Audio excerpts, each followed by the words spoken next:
Hello, everybody. Oh, yeah. It was a beautiful day, sun beat down. I had the radio on. I was driving.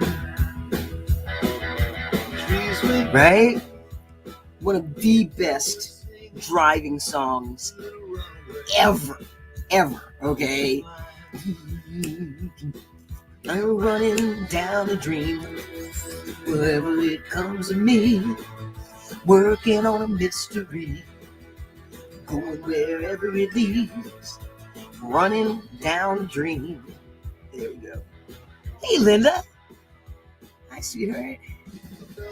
You know, I ran down a dream. Go, Tom Petty. I ran down a dream. I had let go of any thought that I would be, able to find somebody who would be in love with me, that I could be in love with, because there are people who are attracted to me and, there's nothing there.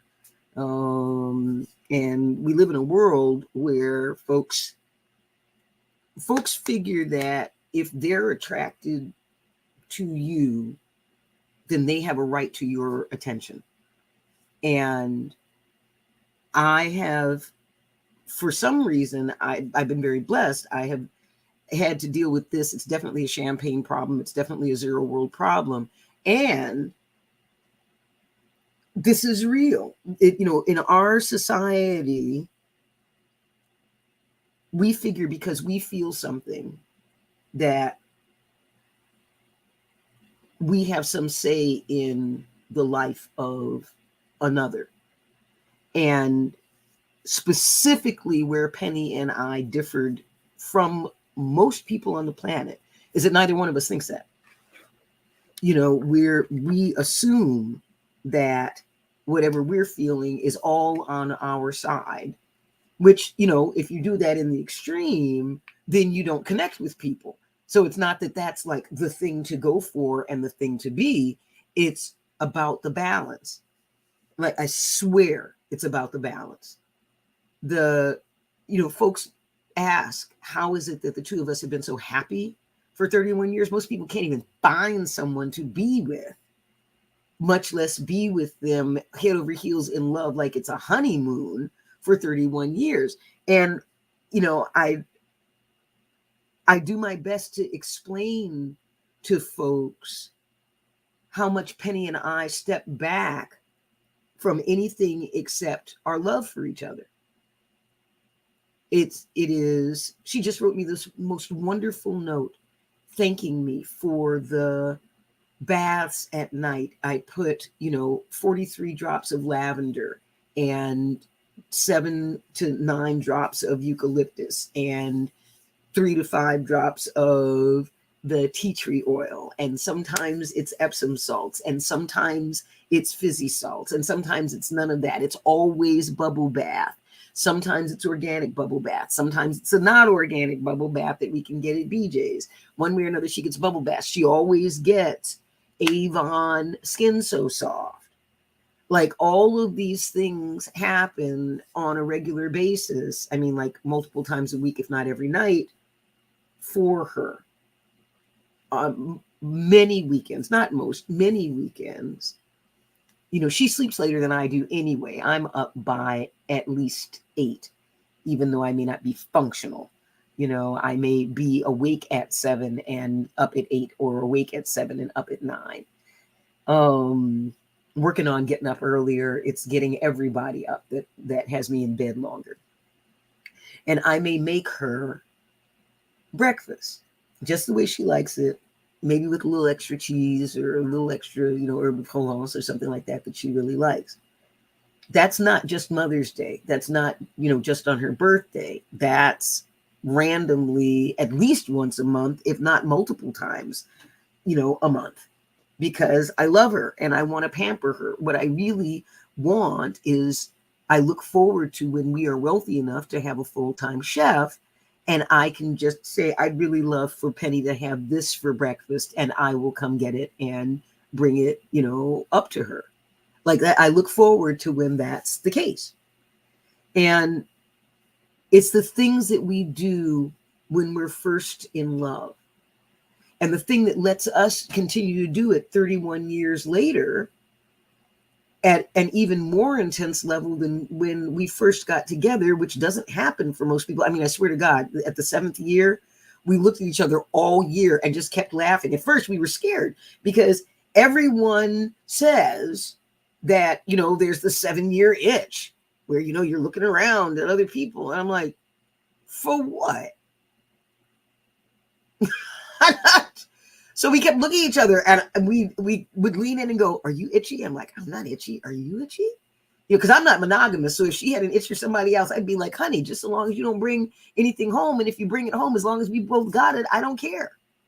I mean, that's literally what I told her over and over again. If the itch happens, if it really is a biological thing and it comes up, let me know who it is. I just want to vet them. Right.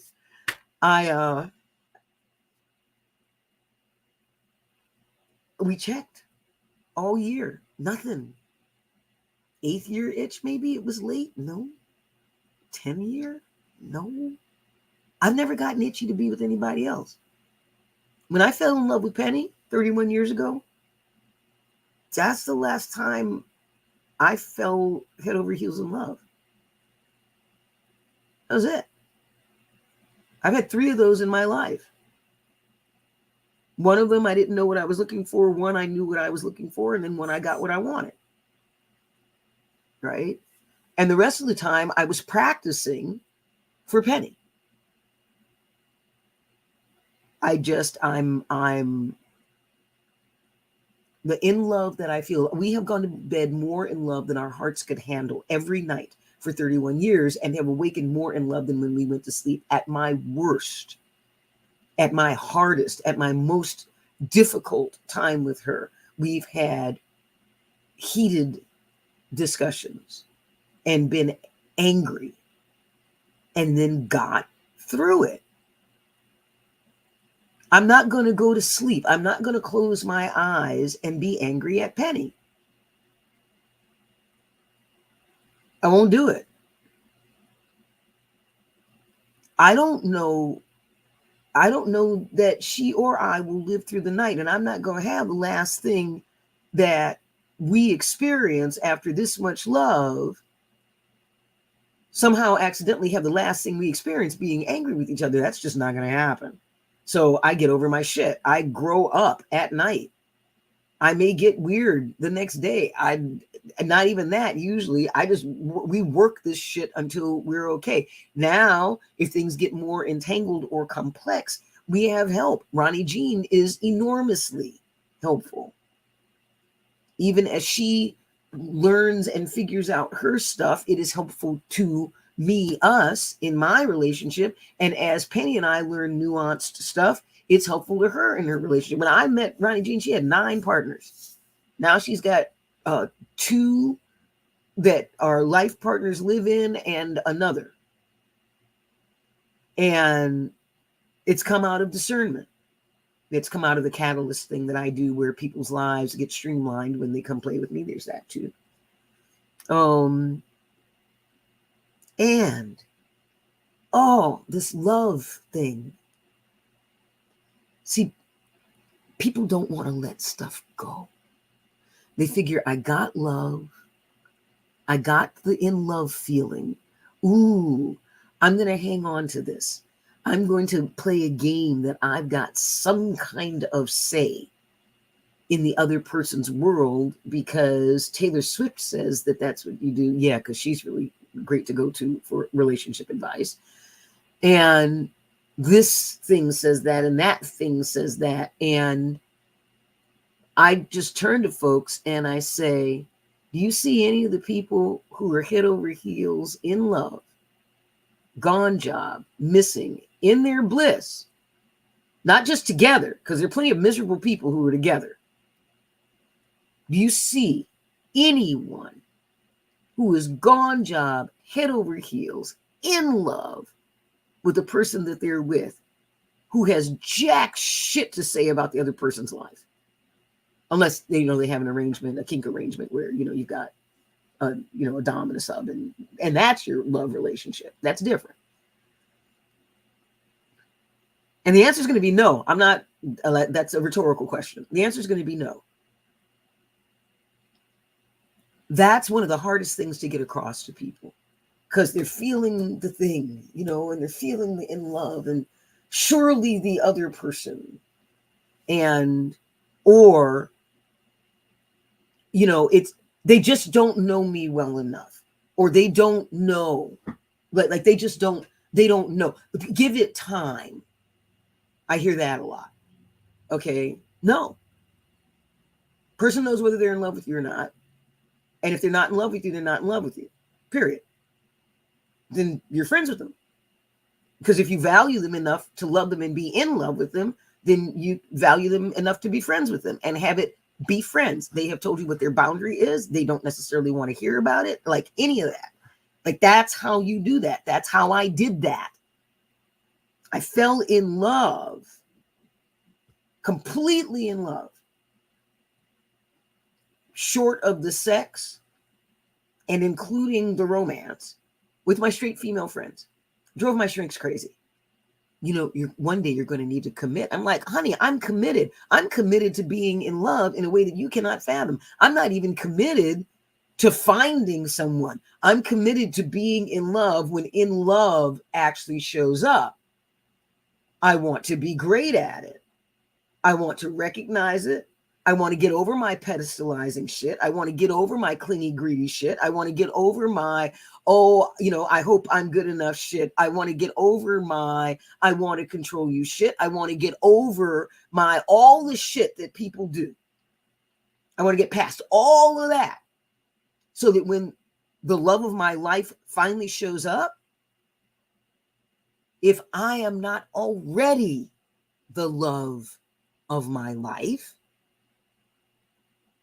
when I'm alone, I'm in great company. Most people don't feel that way.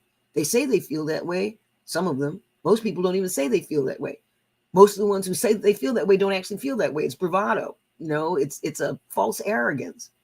It's a conceit. Mine isn't hubris or arrogance. If I'm by myself, I'm in phenomenal company. When I was a little kid, I used to try and get put in the corner so I didn't have to deal with other humans, because they got on my last nerve. I would take the heat for someone who did something wrong. My teacher looked at me like, you didn't shoot that at someone. Who shot that? I shot it. I know you didn't do it. I shot it. You just want me to put you in the corner. I shot it. Yes, I want you to put me in the corner. The kids won't beat me up in the corner. I'm in good company. I can tell my stories to myself.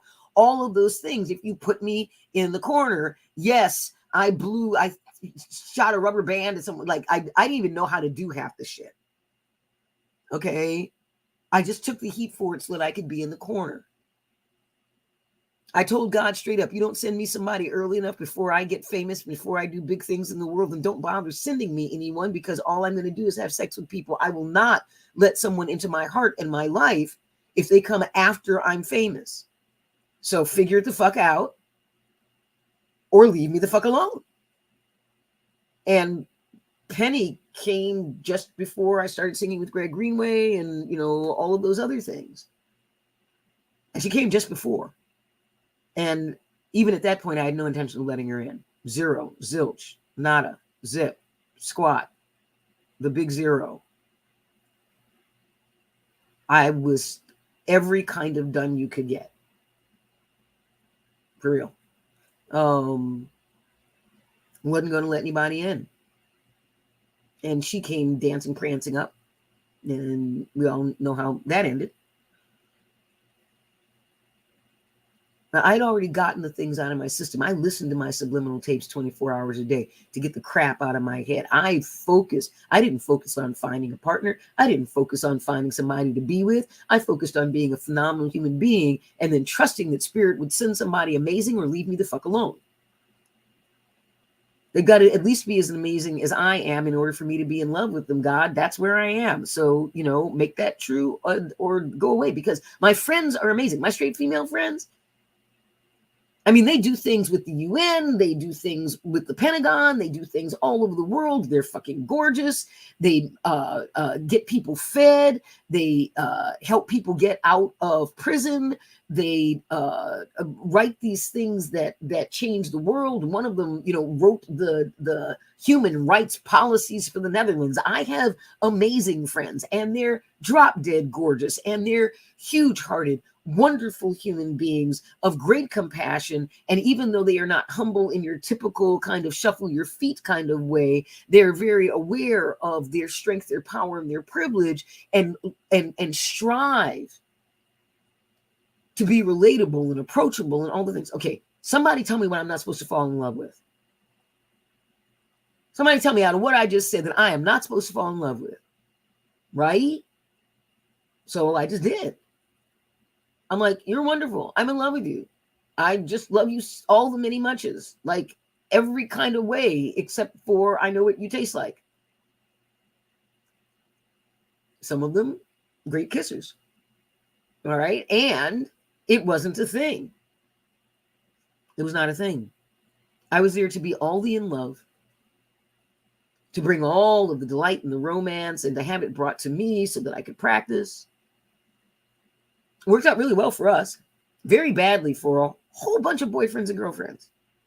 I imagine 50 years down the road, to this day, there are still pictures of me with holes in my face on a wall that some of those folks have been throwing darts at for decades. With good reason. They didn't get their shit together about somebody amazing. And as far as I was concerned, I at every single straight friend that I fell in love with, I looked at them and said, I want you to be really clear. I do not have the privilege and honor of getting to put any part of my body inside any part of your magnificence. That I don't get to do that. I'm never going to know what you taste like. Not in any sort of biblical way. As I said, some of you, I know you're great kissers. Oh my goodness. Right? Which didn't make me want them any less. I'll tell you that right now. Okay. And if the person who does have the honor of putting some part of their body intimately on or near you isn't treating you at least as well as I am, then dump them. You heard me go all dolphin on that. I don't get it. Why would somebody so amazing settle for anything less than, also equally amazing and phenomenal? I don't get it. So I came along in their lives to say, hey, how about you have just as amazing with you in your life, just as amazing as you are. And each of them, not all of them, most of them went on to not settle. I came along to have them understand. Yeah, Fitfo, this is not, you are too wonderful to squander on a shithead who doesn't even bring you flowers, right? Doesn't know whether you like your steak rare or medium rare. How the hell do you let somebody put some part of their body in you and they don't know that?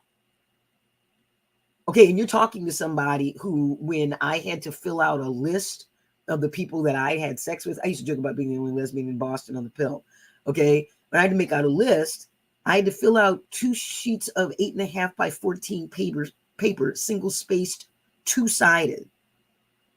Okay, it's not like I don't know what it means to do casual sex before we called it casual sex.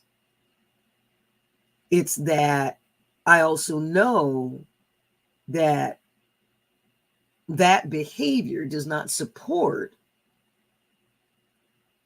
a sustainable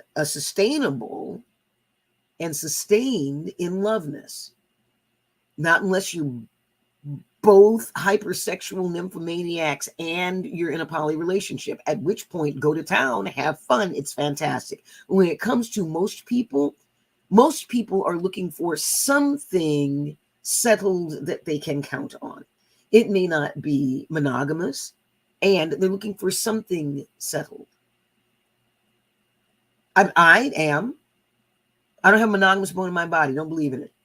I think it's a mistake. I think the whole concept of being in love with one person for the rest of your life doesn't even make any sense. That doesn't make any sense. Hey, whatever floats your boat. I'm not feeling badly. The divorce rate has gone, in my lifetime, divorce was 30% divorce when I was growing up. Then it got to 50% and stayed there for a long time. Now it's up to about 55. So you can believe in monogamy all you want to. And I just know human beings aren't built for that. There are a few. They're the margin. They're the exception. Most of the people who are in monogamous relationships are in monogamous relationships because they're either settling or they're contented. It's not something that they have to work at, so they're going to stay here. Or they're settling. This is as good as I'm ever going to get. Or they're just like, I may not be happy and we have kids. And my response is, don't do it for the kids. If you need to get divorced, get divorced. Your kids will get over it. I swear to God, they'll grow up and they won't die. Because the two of you decided to go figure out how to be happy. Until if you can get out before you're miserable, then this makes sense. And if you're already miserable, then definitely get the fuck out. I have all the notness of all of that. Penny and I bliss our brains out 24 hours a day. If I could get married to her, she's married to her husband, 3 of us together for 31 years, 2 of them together for 51 years. If I could marry her, I would. And there's something really, really, really convenient about not being married, because we get to do stuff together that husbands and wives or wives and wives or whatever don't get to do because they're legally married. And in the eyes of the law, I'm not her partner. So stuff that, like being on boards of directors together, that we couldn't do if we were married, we get to do because we're technically not together. I'll take your laws. I will roll them up. I will cover them in shattered glass, and I will shove them up your ass. You're not going to count a love that is more beautiful and legendary than anyone who's met us has ever heard about, unless they're in that kind of relationship. And I can count on one hand the number of people who are actually in that kind of relationship. I've had people tell me that they are in that kind of relationship. And then when I keep asking them about how in love they are and how much, the sun and the moon rise and set on the breathing of their beloved and all of the things that they don't have the time to do and they make the time to do anyway, the way that they are when their beloveds come into their meetings. It doesn't matter what the meeting is. They are not only delighted, that everyone who's on the meeting has been instructed that they better be delighted or they won't do business with me. Okay. Usually at some point in the list of, are you like this about your beloved, or do you do some equivalent that has you be this kind of happy? And I can count on one hand minus fingers the number of people who pass that test. There are people who are happier than most. I am happier than most things that have ever been written throughout the history of writing. People don't even write about relationships like this.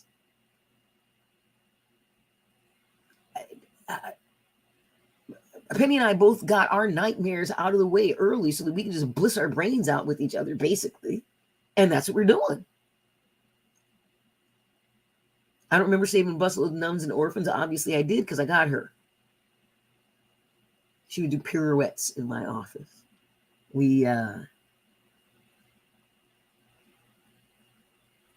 Okay, I got to say this. It's just, this is what I mean by the test. So I'm talking about stuff. And the instant I think about her, voice drops and now my face hurts. It's been 30 seconds. My face knows that I'm going to tell this story and I'm going to grin and grin and grin. And then I'm going to get a jaw ache because I'm going to grin so hard. Okay, I know this in advance.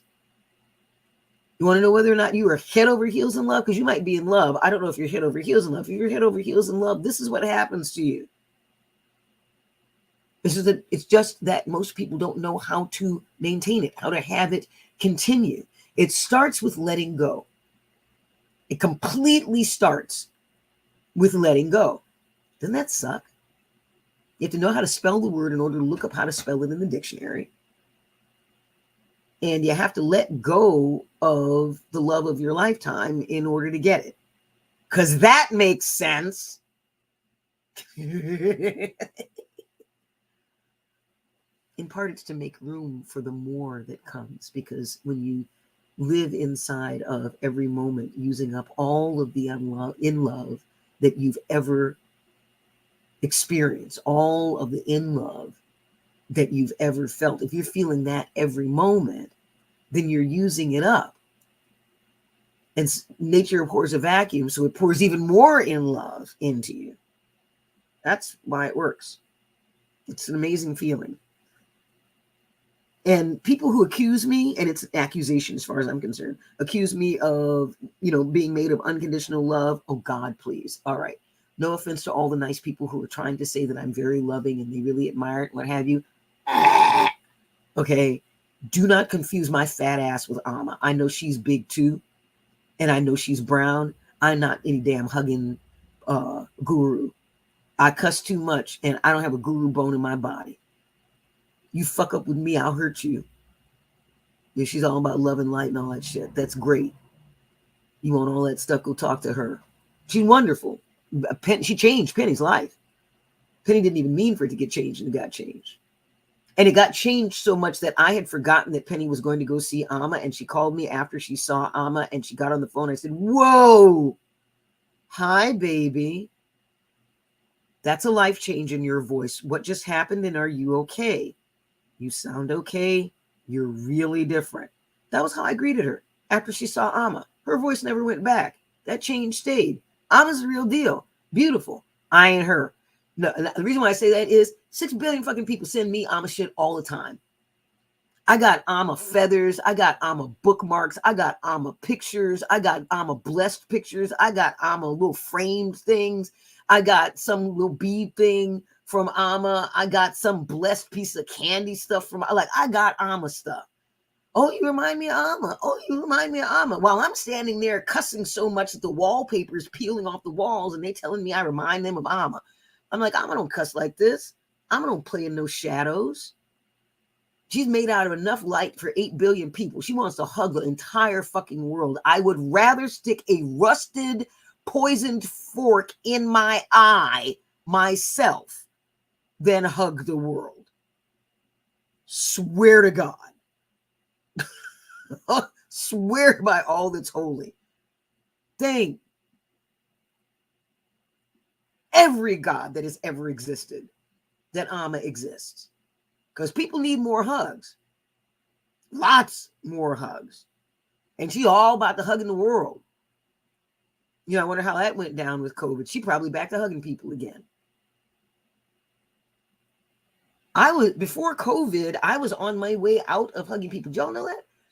My next gathering was going to be forest dance, and I couldn't figure out what I was going to do because I'm done hugging people. Just so that y'all know, don't come up to me with your arms open. I don't care how long I've known you. I don't care if I've hugged you forever. I don't care if I've told you that you have the most amazing hugs and you can always do it. Don't come at me hugging me. Not anymore, not ever again. Before COVID, I realized that I wanted to be asked. I want to be asked. And I want the asking to be, with your arms at your side. How do you feel about a hug? May I hug you? And don't say, do I want a hug? If you ask me if I want a hug, I'm going to tell you no. You may want a hug and you don't have the balls or the ovaries to say, I want a hug. Will you hug me? That may be what's going on right now. But do I want a hug? Honey, if I want shit, I ask for it. Did I ask you for a hug? I'm not being an asshole. Hugs were originally invented for people to prove that they did not have a knife so that they would not hug the person that they would not kill the person they were with when they hugged them. That's what hugs were originally for. Handshakes to show that your hand is open and there's nothing in it. Don't forget that these were things to handle war shit, like life and death shit. And then hugs got to be the happy. I made it back and I can hug you. Okay? That's really what's here. And for me, why am I hugging you? Why am I putting my body close to yours? It doesn't actually make sense. I don't know you. I don't know you well. I'm not interested in physical intimacy with you. So why am I hugging you?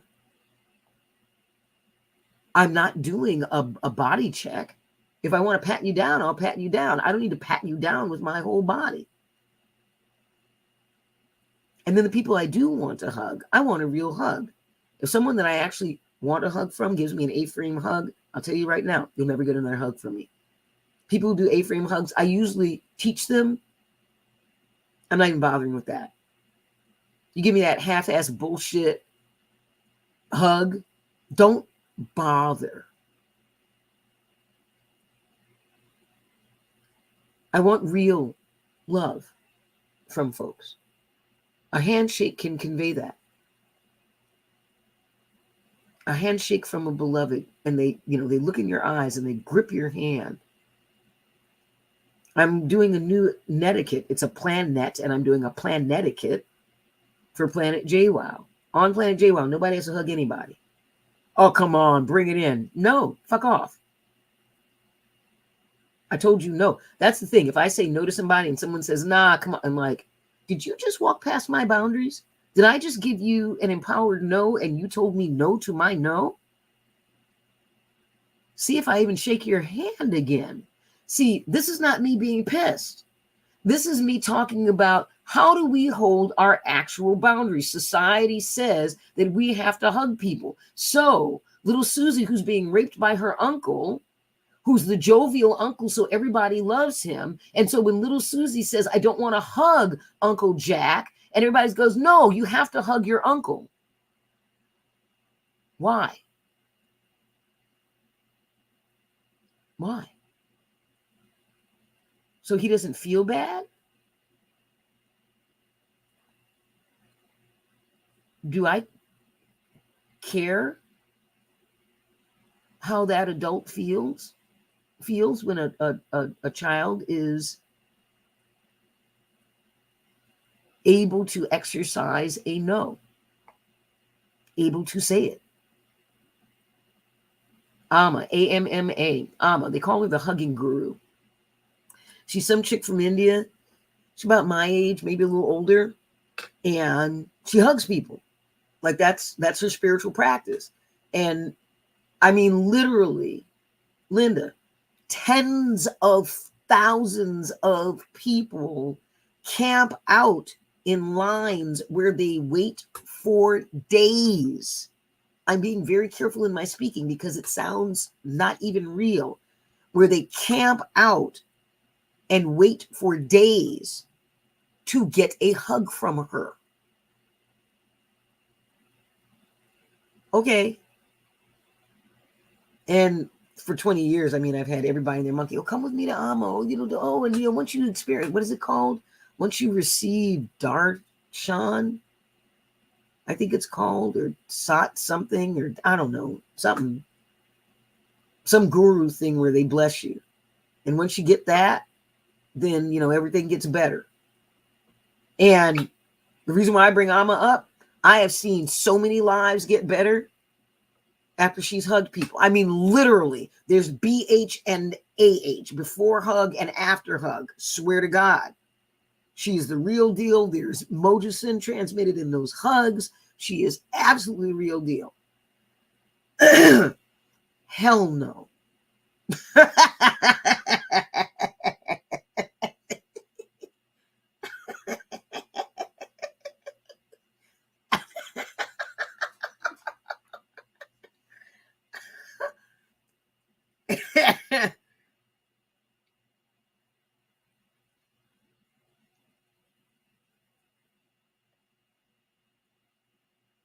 I would want a hug from somebody who hugs millions of people. I would want that more than I would want a Nazi giving me a battery acid enema with a hose covered in broken glass. That I would want less than some chick who hugs everybody hugging me, and not much less. And now that was before COVID. So as far as I'm concerned, if she's hugging people now, then she's immune to COVID, which means she just carries it and just passes it. Unless her blessing, eliminates COVID, which would be great. And that would be really cool. I mean, to go get hugged by Amma and not get COVID. Know that in the space that she's in, there's no COVID. That'd be really cool. I'd love for somebody to test that. See what happens. Somebody they know has COVID walks into the room, and then they test them after they've been in the room in the back for an hour, so they don't give everybody COVID. Test them and see if her energetics kill COVID, so that she's hugging people and it's just fine, which would be fantastic. In the meantime, I'm not going to take any chances on that shit. What she does do is there are some people who just haven't been hugged. Like, I touch homeless people. That's my thing. I get it from that standpoint. Most people won't touch homeless folks. And if you think that homeless people don't notice, they notice. And I make a point of folks who are different, special, and what have you. If it's appropriate, to touch their arm, to shake their hand, to do something that gives them human contact. Some of them haven't had human contact in years. Years, folks. I'm so blessed to have love from Penny 24 hours a day, 7 days a week, 25, 8 for 31 years. That is a blessing.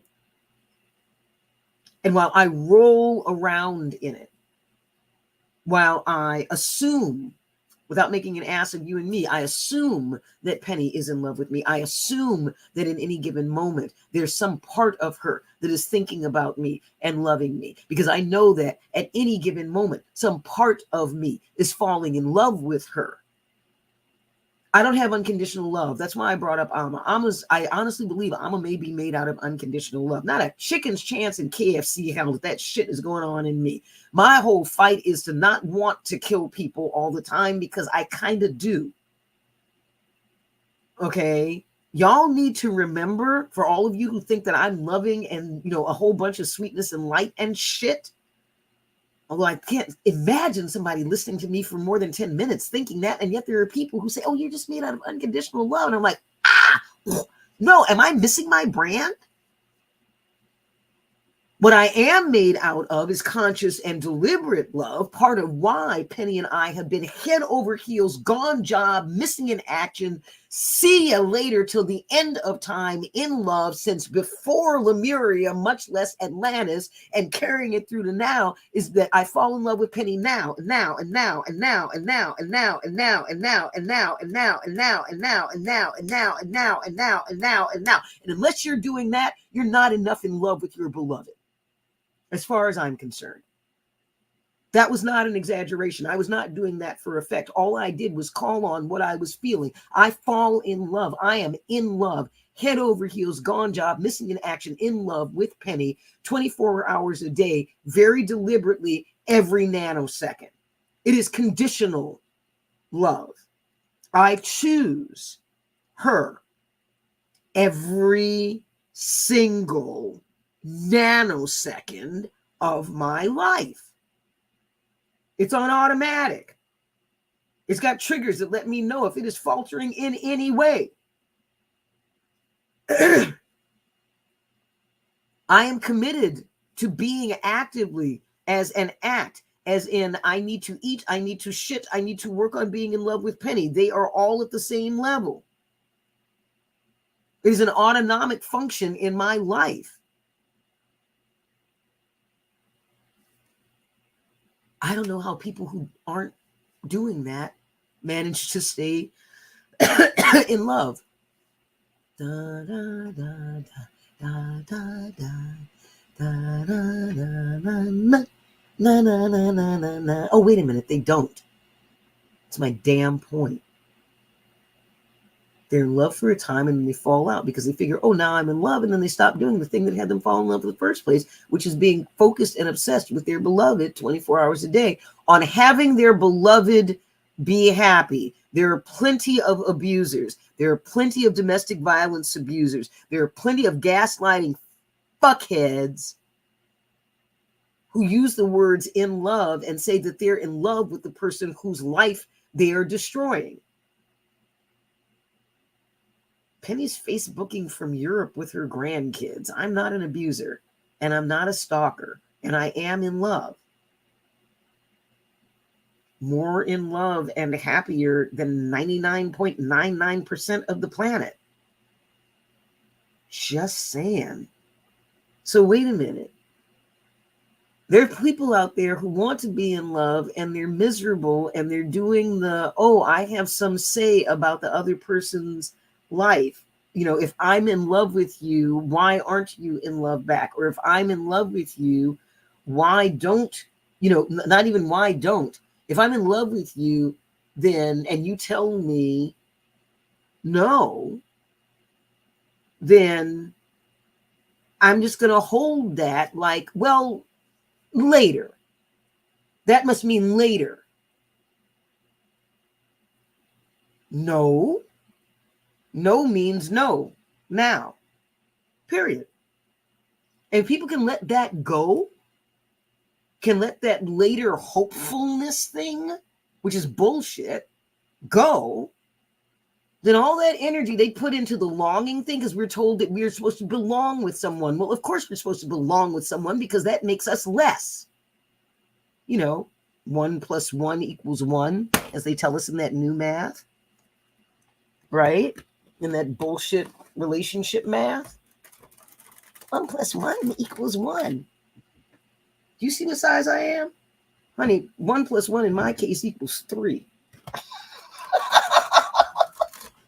1 + 1 = 1.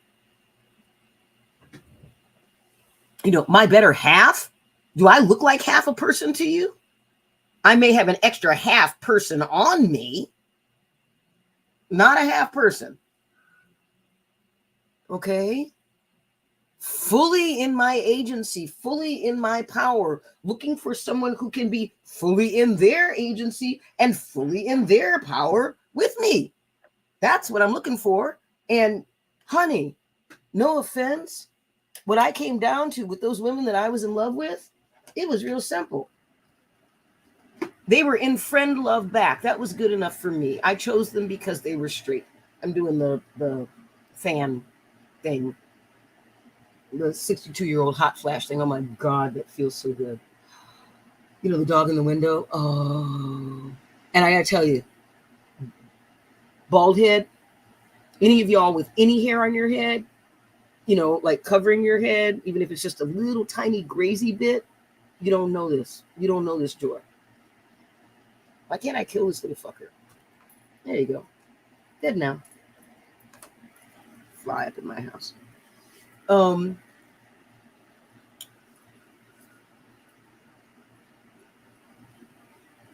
More people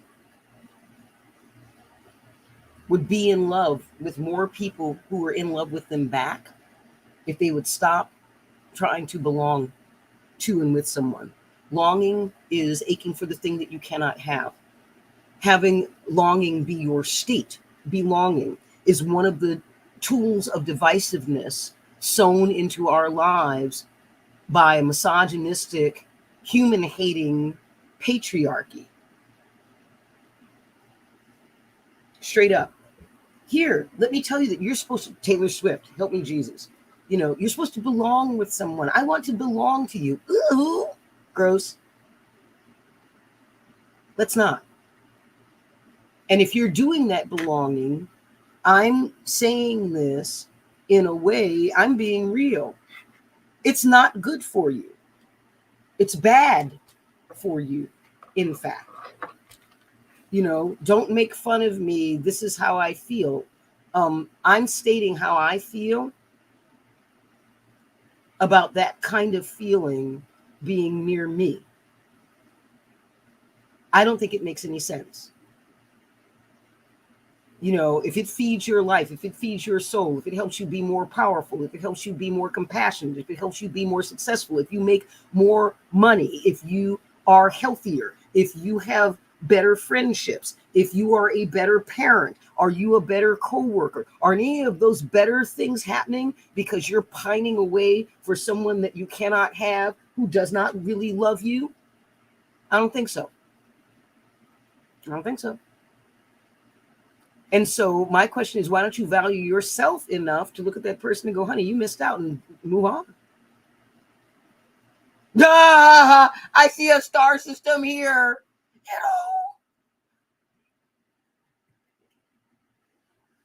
We met the one time. I want to meet again. You're fun. We think about you. And I'm really, really bummed that I can't get on Facebook, although it's a good thing that I didn't get on Facebook, because now I'm going to build my own system and Facebook can go fuck itself. And I'm going to broadcast, and I'm going to get everybody from my Facebook, and I'm going to get everybody to move over to this new platform where, exactly, Linda's calling up the Libri language, and that's my girl. We don't belong on Planet JWoww. We be with. I'm be with in here. I'm still wrapping my mouth around the language because it's weird, because it makes sense and yet it's weird to say. Isn't that a flag for people? If it makes sense and it's a good thing to say and it feels weird to say, that's kind of an indicator that you've been inculcated by the mainstream to be something that is not good for you. Just trust me on this, okay? This is how you de-euphemize your own life. Yo, Star, get me in a bunch of places. I'm ready. Like, if you got 10, 15 of your friends, you want me to talk to them, I'll talk to them for an hour. You get me 10 friends, and I'll talk to folks for like an hour and a half. I'll just download about shit for them personally. Get me, no, better. Because I want to make a grand. I want to make a grand when I sit down with people for an hour and a half. That's what I want to make. So get me, 30 friends at whatever the math is. Get me 30 friends at $30. $35 gets us to a grand. You give me 30 friends, $35. Anybody out there, whoever sees this, I'm talking to Star, because Star is hooked up. All right, Star's hooked up. Star's a performer, Star's a collective, Star's like a whole bunch of cool shit. Okay, so if you don't know about Star System, find out about Star System. Because I haven't been... Yes, I do, Star. So fitful that and get a bunch of friends and say, I'm just going to sit y'all down. I want everybody to smoke a bone, and JWoww's going to talk with us, to us, download for us for an hour and a half and blow all our minds. Okay? Seriously, I'm like, everybody smoke, eat, drink what you need. If I get the right people, and sorry, I have a feeling you will have the kind of people that I will have fun with. I will be sitting there with a bottle of scotch and a whole bunch of tiny bones rolled up in a thing, because that's what I do. Where's my thing? Right here. Got my little thing happening. And I'll sit there with a bottle of scotch and this and speak truth for an hour and a half, 2 hours. Right? You and some friends. I'm not saying, boy, I hope you guys do these things and da-da-da. I'm done with that. All right. They're killing babies. And I can help make that not help happen. Like, do y'all get? I don't think everybody gets. I have a way for there to be fewer shootings. Give me enough people taking my safety course, talking with me, and learning how to be how we're being on Planet JWoww, and I literally will give you a safer world. I don't mean like, my neighborhood. I literally mean the whole planet. You sit me down with enough leaders of corporations. I get along with rich white men really well, and they actually listen to me. Who the fuck knew? You sit me down with enough powerful people, because they will listen to me if there are 70,000 of you on a petition who sent it in to fill in the blank with somebody saying you really need to talk with her. I know for a fact that Will Smith would talk to my ass in a heartbeat if 150,000 of you guys wrote him a thing saying you need to talk with JWoww. Somebody want to start a petition? I will talk with him, because he needs to get his head out of his ass. That man literally needs help completing his cranial rectal extraction. Okay. And his head is so far up his ass that a crowbar and a lube are not going to be enough. I'm going to have to get one of them 18-wheeler crowbars. And when I say lube, I mean some sort of thick, viscous stuff that seems more like a block than lube, because, you know, of where he is. Mistook himself for some kind of god or actual warrior. You know, he plays warriors, baby. Just because you act that don't make you that. It's not like you The Rock or something, like you racked or something, can do jack shit. Okay. So, yeah, get real about who you are and where your power is. Record a video so we can record a video for us so we can try and remember. This is to try and remember to get your friends together, because you don't know who's out front. Is that what's happening right now? If that's what's happening, totally get it, baby. Totally get it. Please do. Okay. And if I remember doing something similar, I will send you a note, because I want to play with your friends. You're cool. I'm living this virtual life. My virtual life is richer than most people's physical lives. And it's not because their physical lives aren't robust. It's just that I'm living harder, deeper, wider, bigger from here, because I'm transparent in my love for my life. And I encourage transparency about life in other folks so that they can be more robust in appreciating their own lives. And then when you're up leveled in your isness, then you're in a much better position to bring, to shower your beloved. That's a thing that I want to be loved. Yeah. Okay. I can buy into that. Belong? No. Be loved? Yes. Be with? Yes. And we even have one, be kin with. I want to be kin with you. That's deep. Like, I want to be, I am claiming, I am asking for, I am working on being kin with.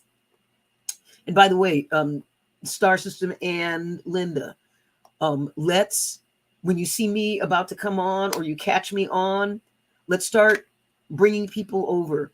The safety thing, there aren't enough people to make enough of a difference this summer. My goal, Star and Linda, Star's a trip. Like, badass, cool, talented, brilliant trip. Okay. Linda, who's working the edges of that margin stuff with the way that she focuses. Linda is just delightful. One of my favorite things. Linda does this thing where when you make her really laugh, Linda goes and throws her head back. Okay. It's like Penny and I both really, really, really get off on making Linda laugh hard enough to throw her head back. Okay. It's a thing. And she also makes these spirit bears. I'm finding my bears. One of them I finally got, Linda, from a corner of the room, and I will find my other one and get them in their rightful places. She makes these spirit bears that are the kind of bears that if she had been making them when I was working with street kids, they're the kind of bears that are small enough and squishy enough to tuck away while the adults do to you what the pedophiles do to you. And then when they're done with you, the bear has enough squish to be solace. And that's a real specific squish. And these spirit bears happen to be that.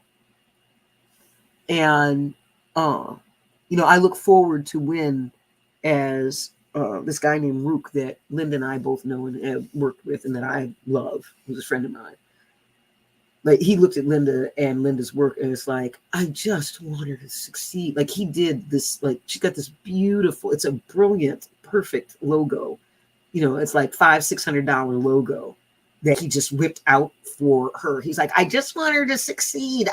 She's amazing. And doesn't she understand that one day she's supposed to have a factory? Like, because these bears need to be out there for kids. And there's a way to, you know, that's where his head was with what she does. So I'm actively Star. And I don't remember.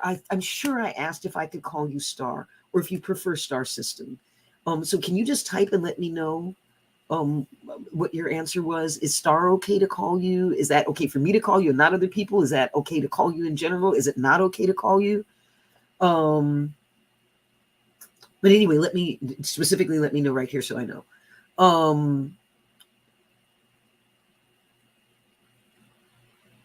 I'm looking to activate folks.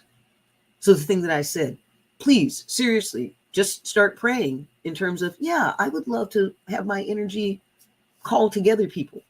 That's what I would like. I'd like to call. Stars is best. Yeah. Okay. I will use Star.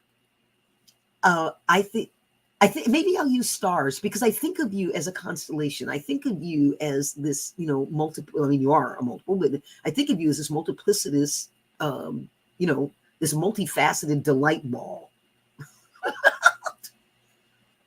Okay, who's like badass and takes no shit and is a delight ball, right there.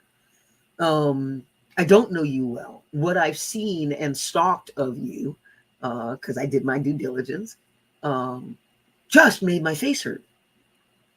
So, yeah, I'm looking to invite folks like you, specifically like you. You are a leader, and you're an innovative leader. In your case, you lead with your art as well as your heart. And so I want to get this languaging that has come through me that strips the divisive governors and bridles and bits and reins on people's greatness. I want to get this languaging into mouths like yours and those of your marginalized beloveds so that all of us who can stand together are standing together, those from the mainstream and the margin and the mountain and the magic, that we're all coming together to create that magic in our center place. And we're able to do it because we have a common languaging of life. Oh, thank you so much, Linda. Yeah. Okay. Common languaging of life that we have. Linda, by the way, and you were seeing it. This is what stewards do on Planet JWoww. And Linda has been Scribe Tribe for me for about 3 years, maybe even 4. It's been 4 years. She's everywhere that I am. And we literally have a saying on Planet JWoww that someone's pulling a Linda. It's phenomenal. Okay, it's being a steward without training. It's the showing up, and that's just a perfect example. I've got a thing. Linda knows I'm really going to want to do it. I'm really going to want to follow through with you, etc. And so, making sure that I do, because she's also worked with me. I'm not. You know this, Stars. You know, the non-linear thing that kicks our asses. You just talked about it. You know, if I can remember, because it's not about you remembering. It's about maybe someone of your other folks digging this and following through or reminding you. You know, like I tell folks straight up, when I take bets with myself, I always win. I'm a multiple. Whether I bet for or against myself, I'm still going to win. Okay, there's that saying out there in the world. What would you do, you know, with your one brilliant life if you knew you couldn't, you know, screw up? Okay, most people don't even know what that feels like, or they say some sort of grumpy thing like, I can't imagine what it's like not to fuck up or whatever. I'm like, I don't fuck up all the time. I take bets with myself about shit all the time, and I win all the time. I know what it feels like to win all the time. And then I transfer the template of that energetic over to the rest of my life. That's how I live inside a miracle world. My whole life is made out of miracles. I'm made out of damn miracles. It's great.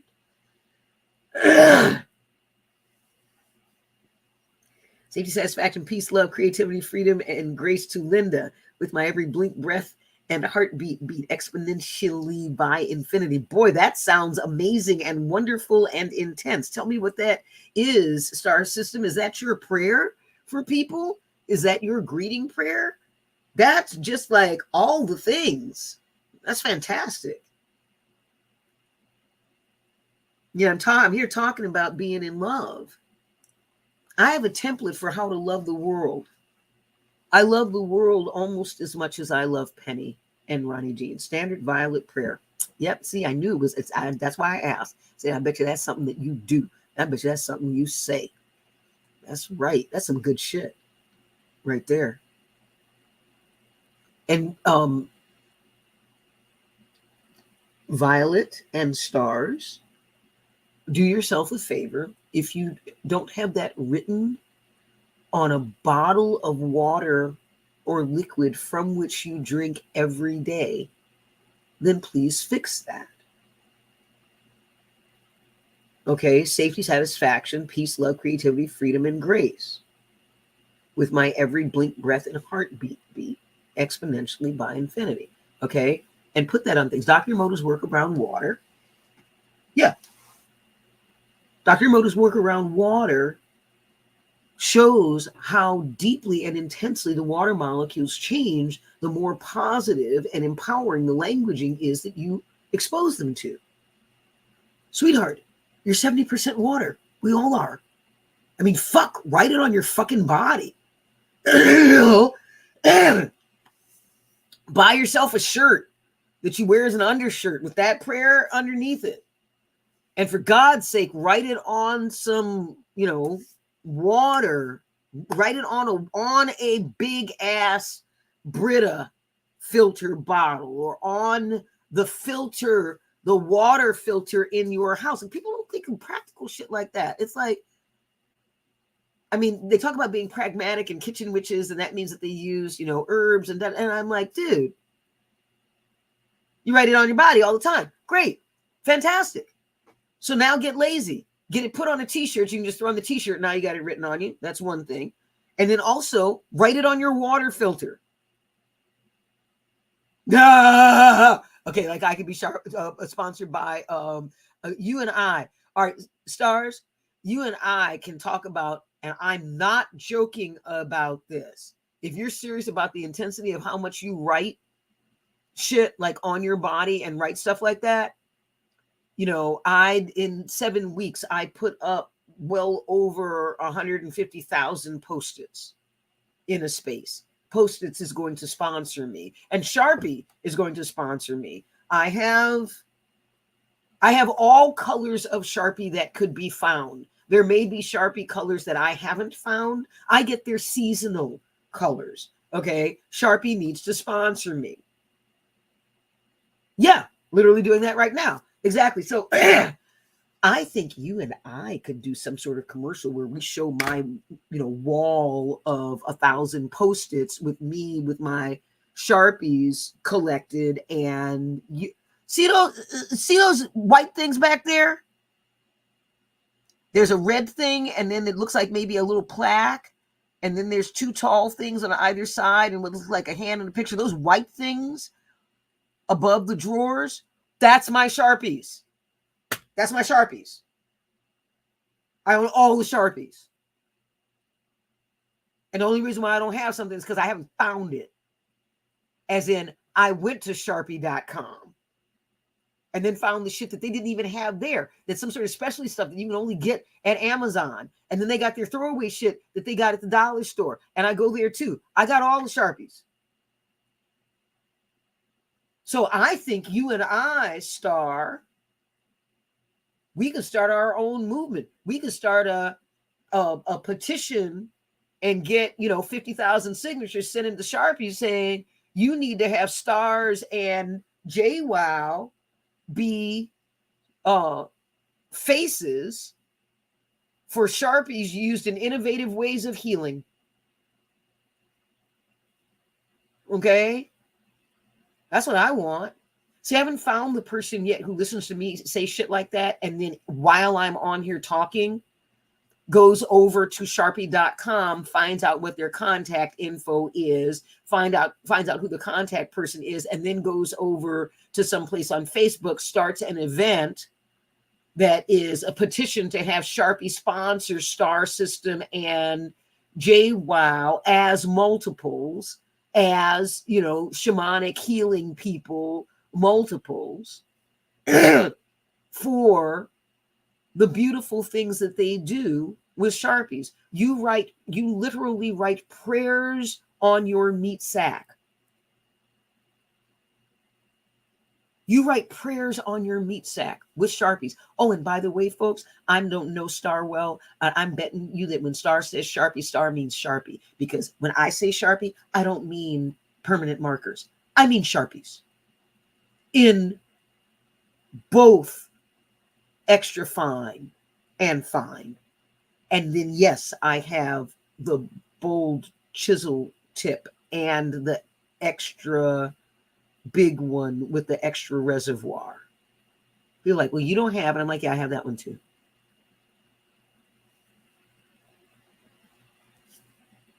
I had the company that makes the thing that makes it so that I'm not in pain.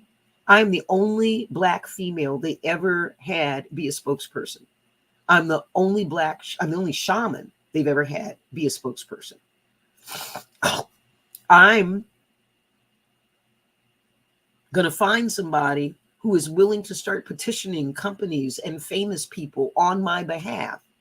And one of the first things I'm going to do is I'm going to have them come up with a petition. I get 50,000 signatures saying, we would all love it, Soma Life, if you would make JWoww a sponsor again for the medicine that makes her body better, has me not be in pain, had me beat an incurable disease with what they have. Because I'm probably about 3 months out and I'm gonna have to buy a big thing more. I would love for them to give it to me instead. And this is a perfect day and age for them to not have me be a spokesperson like it was just a picture back then, to have me be a spokesperson, to like sponsor me doing active commercials for them. It only works with clear bottles, though. No, actually, it's not just clear ones. It's the vibration of the words when you've got a relatively still thing that's made primarily or made out of enough H2O. So it doesn't have to be just water, and the water molecules of whatever the water is a part of, whether it's juice or mud or what have you, the water molecules still get affected. So they get affected even though they are not pure water, and they it doesn't matter. It doesn't matter what you put it on. No, it doesn't have to be clear glass.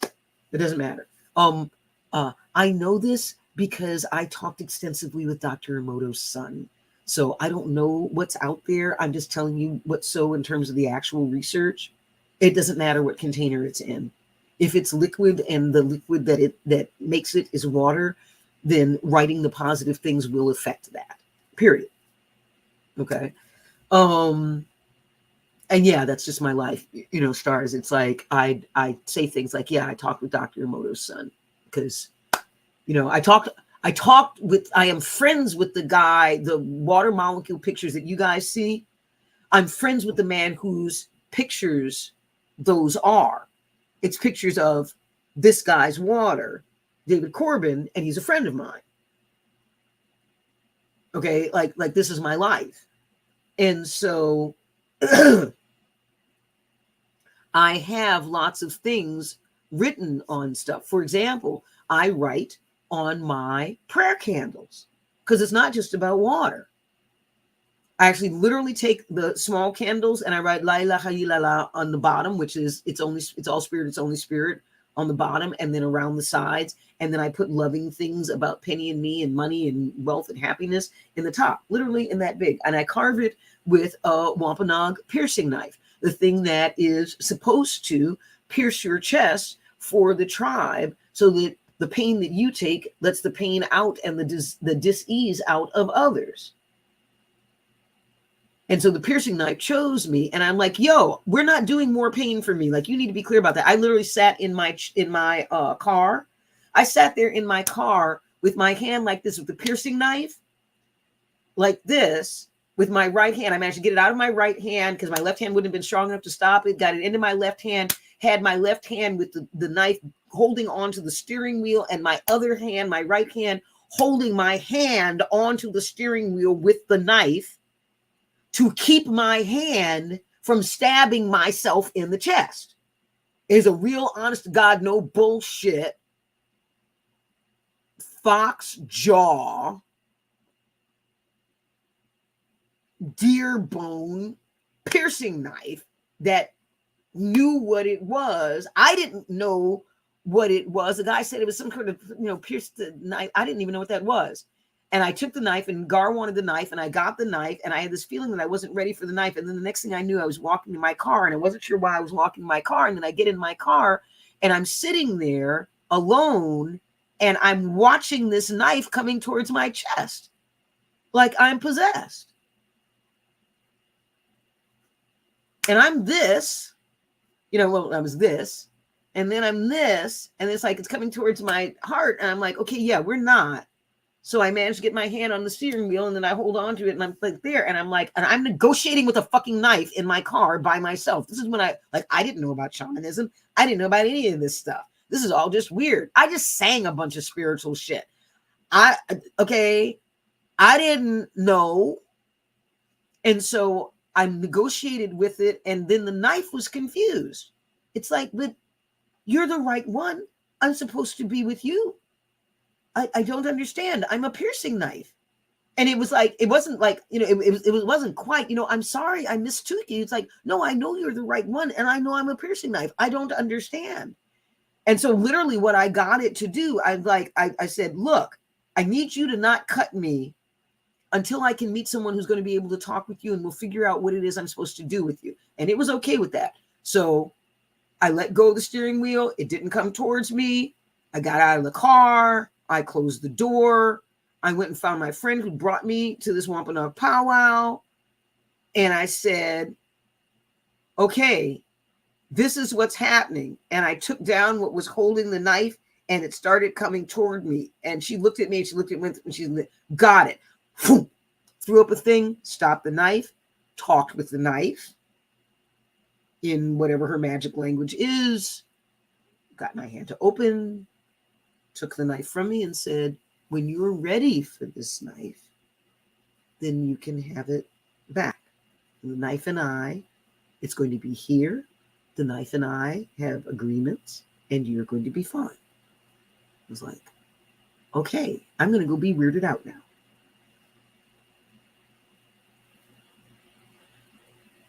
That's the knife that I carve my prayers with into my candles. They are living prayers that get amplified even when I'm not actively praying, because I'm a lazy shaman. And if I can literally take my prayers out of me completely, except for the thing that's connected to my core, and actually most people can't get all of their prayers out of them to something outside of their body. I can, and I take that and I put it on a thing. So right back there, the one to that side is covered in words. Oh, I'm letting y'all know how I actually get all these prayers done. My whole room because it's my office and my bedroom. My whole room is made out of prayer stations, and they're prayer stations. They're not just altars. They're prayer stations. Like, let's get some work done here. All right. So I got money. I got a couple $1 million bills. I've got this ball that LJ loves. Used to be bouncy and it made light. Then it just collapsed in on itself. If somebody knows a ball like this, isn't that cool? Right? Anybody knows a ball like this with stuff in it that's a little battery thing that used to light up, right? And it's bouncy. Anybody knows one of these, send me one. Anyway, so I got that capping this. And see? Chock-a-block full of words. What do we have on here? Oh, hell, we got good stuff. We got tribe, pleasure, inclusion, clarity, roots, money, wealth, sacred, strength, peace, all kinds of stuff up in here. Love, success, service. What is that? S. Can't even read that. S. Nope. Can't tell what that is. Flow. Oh, money falling out. Something else here I can't read. Yeah, someone getting warned. I'm going to have to do something about that. My point is, they're just back there just praying away. And look at my life. You know, I have all this stuff in my life that I know I asked for at one point, and it's showing up because it's continually been asked for. My tools love me and help me take care of myself. And if that's not the relationship that you have with your magical tools, then, you know, work on it. They chose us. People think they choose their magical tools. Seriously? Their magical tools is an isness, and you're doing magic as something that, while it may be your isness, it's the only isness they have. You have another isness beyond your magic. So your magic isn't all your isness, and their magic is all their isness. Who do you think is more powerful? It's a logic thing. So I ask my superpowered friends to like do the superpowered version of the shit that I want to do. Thank you very much. They're happy because they're getting to do the thing they want to do. I'm happy because I'm getting a superpowered version of what I want in the first fucking place. I'm a yuppie. I want to be happy. This is great. You know, there's some good things that yuppies figured out, and one of them is I want what I want. BJ before J, wow. Right? I want some real magic shit up in here, y'all. We need some miracles. Trust in God and lock your car. Okay? I believe in miracles. I want miracles. I'm building miracles. And I also trust spirit and trust that spirit is going to get us where we want to go. All right, so see, straight up stars, what I'm doing right now, I just realized it's been an hour and 18 minutes. It feels like nothing to me. I meant to be on here for about 10 minutes. You see how that went? I'm serious. Oh, and by the way, did I mention that if that part of the price for me talking with you and your friends in an event, let's make it a big ass event. You know, I can talk to 100 people. I don't care. Let's make it like a concert. That'd be fun. So it's going to be a downloading of magic that changes people's lives forever. Okay, that's not hubris. I just do that. That's what I do. Right? So yeah, $30 for a ticket to come. My preference would be that it be like I get to download for like 2 hours, and then I do, you know, an hour of questions or something, like make it an event and make it $43 and let's get 100 people. And then whoever hosts it, you know, pulls that together for me, then they get part of that. and I get part of that, and we donate to somebody who needs it. Right now, I'm making donations. My class, I have a friend whose house burned down with 60 years of her life in it. And so I'm sending something to her out of every class that I do for the rest of my life. When I get paid, I'm going to make sure that someone specifically who needs it, because there are plenty of people giving to big organizations, and I'll give to that too. And the individuals who need it, I figure I'm hearing about them because Spirit wants me to hear about them, and I've got plenty of friends who got shit going on. If it goes to somebody getting a car, it goes to somebody making sure that they've got food for their dog, or their vet bill is taken care of, or an extra thing for their kid, whatever. But I want to be personal in my life from my classes, and then from other things that I do, I will give to big charitable organizations and all that. And I want to take care of 11:11. Yeah, this is the alignment time, and it's 23:11 here, 23:12 actually. Yep, I'm doing the hot flash thing. SARS, if you don't get hot flashes, go you. If you do get hot flashes, isn't this a bitch? Okay. I like, seriously, I tried getting my parts yanked when I was 14. I didn't want to deal with any of this crap. And I got it, because I got any parts. So the hot flashes came with that. Right? All I had to do is get old enough. Well, I'm old enough. Anybody here? Fantastic. And I keep making it bigger. It started out with get 10 of your friends, and then it went to 30, and then it went to 100, and I'll be talking about, so Star, when you get like 500 of your friends together, because I see you being able to say, hey, I'm doing a thing, not just for me, for other people. You feel like a hub to me, Stars. You feel like someone who's going to be able to call people and say, I would like for you to come do a thing with me. People be like, fuck yeah, where are you going to be? Whither thou goest. Okay. Having, 500 Lindas. Right? That's what you want. You want folks who actually get you. They're not following you because they're obsequious or they're sycophants or anything. They see you for exactly what the fuck you are. With all your sass, with all your shine and all your shadow, and they still choose your ass. You want those. You want those because those fucking show up. Linda shows up. Emphasis on the show up in the show up. Linda puts the show up back and show up. That's real. Okay. And Stars, keep an eye out. Because what I just asked of you, that's not a pressure thing.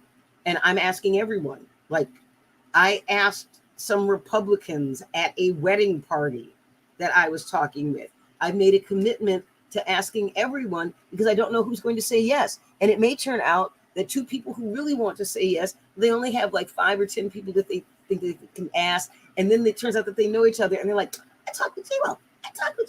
But she said that I said the thing. Well, I got 5 people. Well, I got 10. Well, she said she wanted 20. I bet you I have 5 more people. And the next thing I know, I got what I want. But I can't do that if I don't ask everybody. So I'm asking everybody. This is the thing that's next. I'm living my life out loud. And I'm asking for what it is that I want, that I see, that I need, that's going to get us to a more peaceful world, to a more inclusionary, welcoming, and empowering world.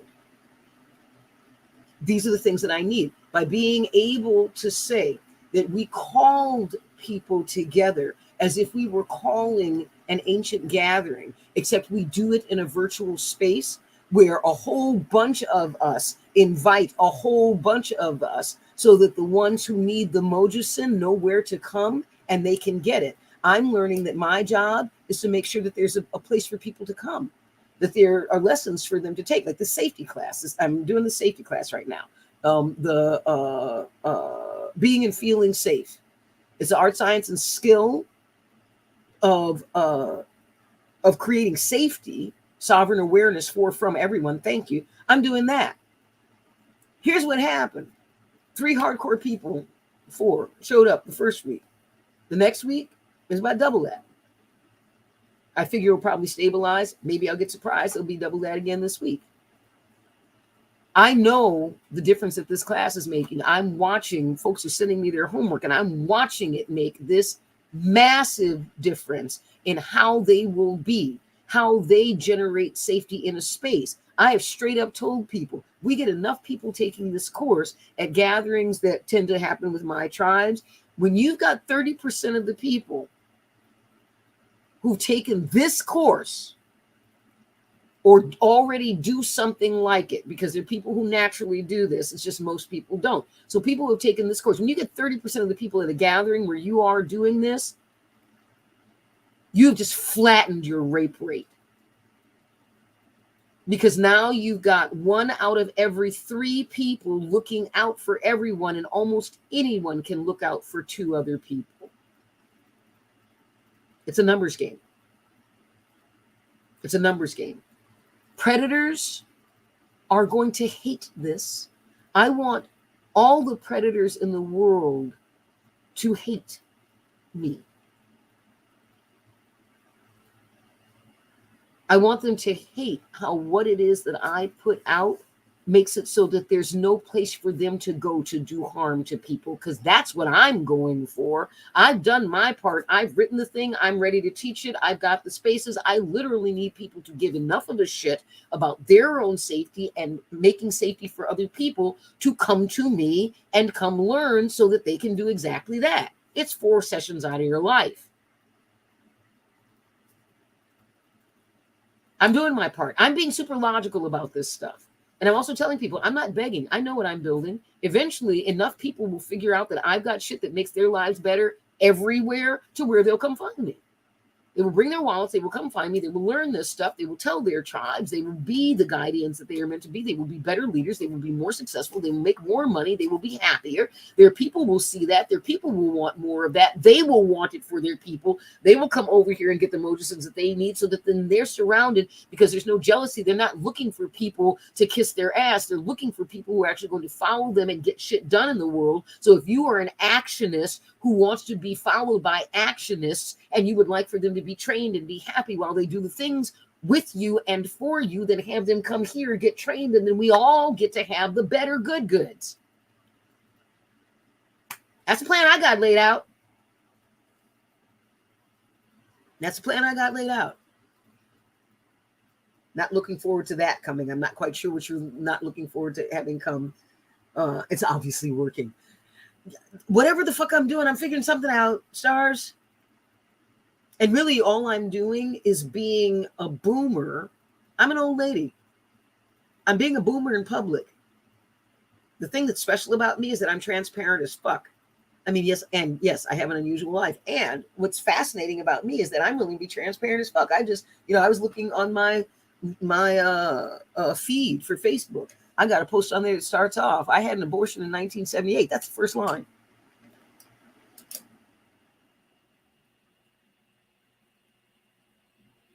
Secrets kill us. That's my conclusion. The truth will not set you free. That is a lie.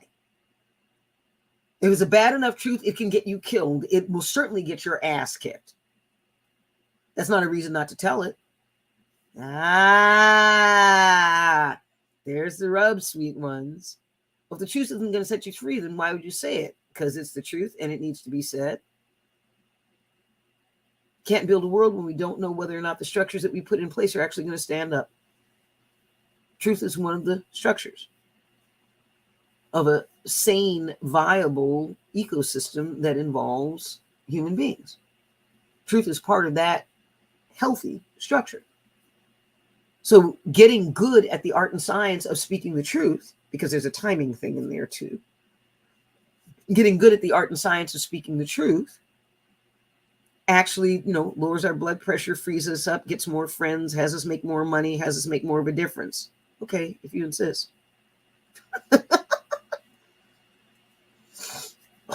That's what I want. That's what I want. The kicker is that's what I want for everyone.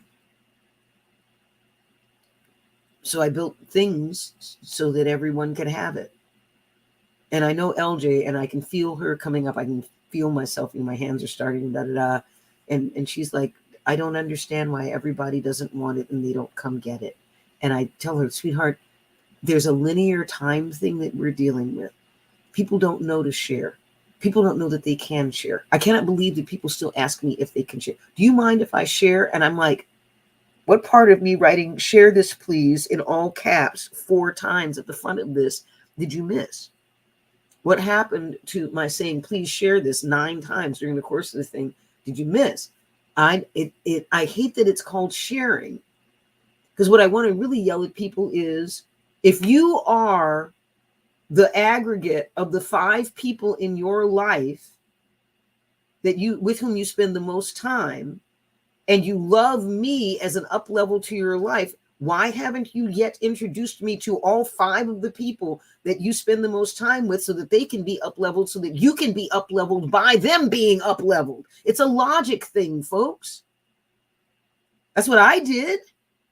I mean, that's the other part of it. And it's, I think, part of why I don't get it. It's like, I found really amazing people who I thought up leveled me, so I just introduced everybody that I love to them. Yeah, my heart magnet is never off and strong as fuck. And I don't mean like lift up a car in a junkyard magnet strong. I mean like attach itself to the space station and be able to tow the fucking space station strong. Yeah, it is. Thank you for seeing it. It's not possible for me to give less of a fuck. This is the whole thing. Like all of what I'm talking about, all of this is about love. All of this is about Penny. The love that I learned with Penny is the love that I apply to the world. And I've done it over and over and over and over and over again until it looks like I actually love the world. I still hate the world, and I still hate human beings, and I really hate children. Those haven't stopped being true. It's just that I have the behaviors of and the emotionality structures of. It's not false. It's the emotionality structures. I have legitimate hate for people. Raped over 30 times, been hunted and beaten, and kids in my neighborhood stoned me to try and kill me. I'm like, I legitimately get to hate the human race. Right? And I don't. Because I put these structures in. I analyze. Penny is, for 31 years, Penny will tell you, she's been under a microscope. She's been under a nanoscope for 31 years. I can tell you when her shit is off color. There is nothing about her that I have not taken into account. Because I consider that to be part of my job of loving her well. Know as much about her as possible and love her in the ways that actually feed her. The golden rule is bullshit. The golden rule is some patriarchal, misogynistic, divisive bullshit. That's what the golden rule is. Do unto others as you would have them do unto you. Who gives a fuck what you think? If you actually are caring about someone, you do unto them in the ways that they want to be done unto. That makes sense. The golden rule doesn't make sense unless you're a control freak asshole. Or you don't know the person. If you really, truly don't know the person, then you do unto them as you would be done unto, because you have no other standard. And somehow you didn't manage to notice in their isness clues that would tell you what it is they might want or like. That's a whole other discussion. Shh, don't tell the kids their vitamins and the Cheerios. Everyone who's taking the safety course and actually doing the work is becoming more observant about human beings. At the end of it, they're actually going to know more about the people who are in their lives just by doing the work. Shh, don't tell anybody that that's going to happen for them. They're going to be better people who are better friends. It's supposed to be about safety. It's not supposed to be about making every aspect of your life better. It's just that I wrote the fucking course, and I don't write anything that doesn't up-level people's lives everywhere. That's not a joke. When you got 3- and 4-star generals saying somehow I'm spending this time with you and what have you, I'm happier and my kids think I'm cooler. I got that from a 3-star. Okay, because how I teach about life, and I happen to use the bribe of something that people want. That's really what I'm doing. I want to up-level everyone's life. So the sooner, I don't care if it's 2 people or 3 people or what have you, let's get them in a room, let's get me in front of them, and let's get their lives up-leveled for, so your life is up-leveled with anyone. I'm saying this to anyone who is listening to this at any point. I happen to be talking with Stars and Linda right now. Let's just do it. Let's simply do it. And we'll do it over and over and over and over and over and over and over again. And we'll rinse and repeat until there are enough of you and there are enough people who've learned it and they've come back, and there'll be people who will take it over and over again. And then there'll be a certification thing. And then there'll be people who are certified to teach these things and teach it in this way that up-levels people's lives. And then that'll spread out everywhere. And then one day I'm going to sit on my ass with a thin sliced pastrami sandwich and watch the world be better. And be smug as fuck, knowing that I had a massive and active role in the crime rate dropping by 15% everywhere. There being 10% to 20% fewer civil wars all over the world, because I exist. Because I hammered at get to your goodness and greatness 1, 2, 3, 5, 10, 30, 100, 500, 1,000, 5,000, 10,000, 50,000 entire countries at a time. That's where I'm headed. That's what I'm doing. I want people to come play with me, learn how to do the stuff that I'm doing, apply it to their shit, do it their way. See, that's one of the things that's different about me. I've got all these structures and all these things for people to learn. And then they get really surprised. They're like, this actually applies in my life. I'm like, my IQ is 20 points higher than Einstein's. And I figure out how to build things that anyone can use. And then I wrap it up in something that they think that they want. So I'm teaching a course about how to be a better human being and a better ally. And I wrapped it up in a safety course. Okay. That's really what's going on. Everybody in the class, you watch a month from now, it's going to hit them. Some it's hitting already. Rhiannon, there's this one person in the class already working her way on a planet JWoww and gets it. Like the homework, I figured people will send me a paragraph or 2. Rhiannon sent me a page and a half in detail of doing the homework. Hardcore and blazing. Like she's going to blaze through Liwi. I've actually suggested that she work with some of the people on planet. I don't tend to suggest that because they have limited time, and the limited time that they have, they are spending with me. And there's some folks who are going to do massive shit, and the folks in my life need to work with them in order to get them there faster. She's one of them. You'll be seeing her name coming up a lot around me, because she's going to be around me a lot. And so I want to make sure that she's one of the people who's lifting me up. The people around me lift me up. They make me a better set of beings. I get to have that. I want everyone to have that. And I get to have that.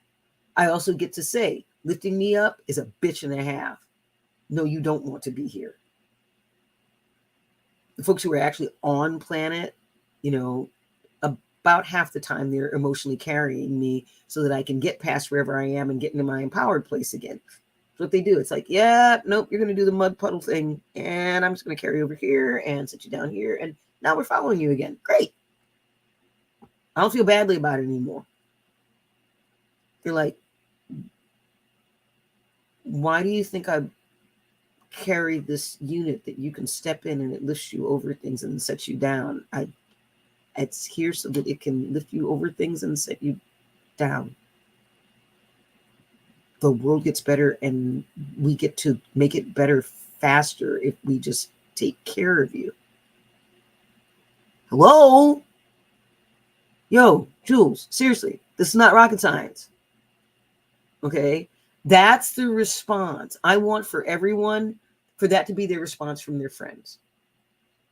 The people that they lift up, that lift them up. I want the people to look at you and go, I'm here because you're amazing and I love you and the world is better because you exist. And so the more of you that's out there, the more of it I get to support. That's who you want close to you, stars. That's who you want close to you, Linda. I said stars first because stars is a performer, hardcore, right? You don't want the people who yes you. You don't want that posse shit. You want the folks who are like, no, I have your best interests at heart. I will absolutely tell your ass no. It's a hoot when I'm in a room with people who know me and love me. I'm very blessed. There are lots of them. And there are people who don't know me. I had someone make the mistake of saying, are you so happy because you're surrounded by yes people? And people in random conversations, they were in other conversations. I'd already told this person, my beloveds listen out for me. They can be engaged in just about anything else, and they're fully engaged. And the ones who love me the hardest, there is some part, I know this because I have asked, there's some part that if they are anywhere near me where I'm in earshot, there's a little part of them that is just dedicated to listening in my direction. It's not to what I'm saying, it's in my direction. And then the other 99.99999999999% of them is wherever they are. And that little part gets aware when someone's like, yeah, you have people around you who, say yes to you all the time. And that's why you're so blissful. And I start laughing. And if I snort a certain way, you will watch little meerkat kids pop up and go. They say that thing about yes and yes. And yeah, it's like, ha! And that's all you get. But you get it popcorn. I have to tell people that on my birthday, they'll say shit, tell me no, flatten me out, sit on me. Like no, honey. No, we're not doing that. Here's why we're not doing it, JWoww. Okay. And maybe if I have to say, okay, well, let's talk it through. Just know that we're going to talk it through until you get to know. Right? That, I count on that. I have externalized my sanity with that. And I have to tell people on my birthday, everyone says yes. And everyone laughs. And then there's this very tender, okay, JWoww, for your birthday, only for your birthday, and I mean that one day, I will say yes to all of your things. Okay? Great. Wonderful. Now, no.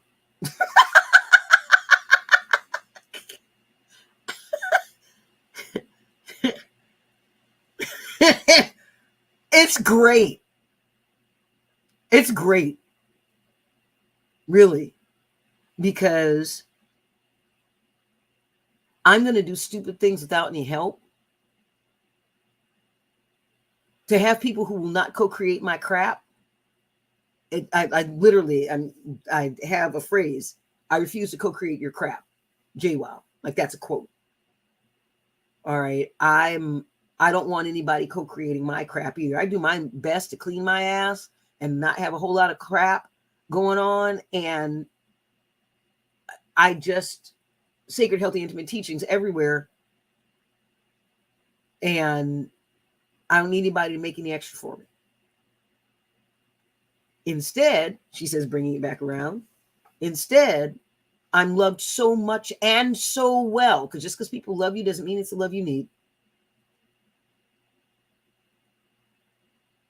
I truly believe that abusers love their victims. When they say that they love them, I believe that they love them. I believe that they're psychopaths. I believe that they think that hate, that bullshit, that horror, that fucked upness, they think that that's love, and they do feel that for their victims. And they think that's love. They think that's love in part because people like Taylor Swift and Trump tell them that that's love. Okay, so I get that they bought what society told them. It's simply not true. I can't believe I'm going to the Bible. The Bible has some pretty good things to say about love. Love is, never boastful. It also has some bullshit things to say about love is never boastful. Okay, yeah, whatever. You think Linda left? Oh, no, I don't think that she has. But however, I can send you a link and you can just come on to the show. You up for it? Let's do it. Oh, Star System, that would be so great. Let me just get you the link here. And okay, I'm about to be a boomer. Just give me a second. Run, boomer, run. Hold on. Private chat, brand, banners, comments. I know there's a link. Invite. Yes. Copy to clipboard. Yep. Okay, I'm going to get brave and I'm going to put this link right here. And then you can come on and Linda can come on if she wants to. And if somebody's out there and I don't know them and they want to come on, I'm just going to do this. You know, I'm going to keep doing this. Stars, you and I will talk a little bit. But, you know, I'm doing my download. It'd be nice to have somebody here, though. And I don't know how that's going to work. I don't know if I'm going to see you or if there's going to be like a waiting room or I don't know. So I'm going to wait until I see you. Come. It's got 9s and 7s. Seriously, that's the yesness. 9s and 7s are yesness to this happening. Hardcore?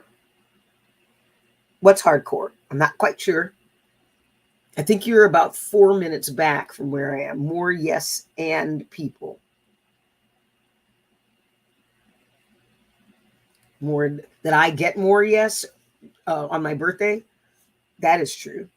And I'm looking for more truth and honesty in general. And if out of people's transparency, I'm always going to get to learn that works for me. So I think Star is going to come here. And Linda, there's the link right there. If you want to tap in and come onto the screen, that's great. And let me see how that's going to work because I need to use one of these thingies in order for that to work.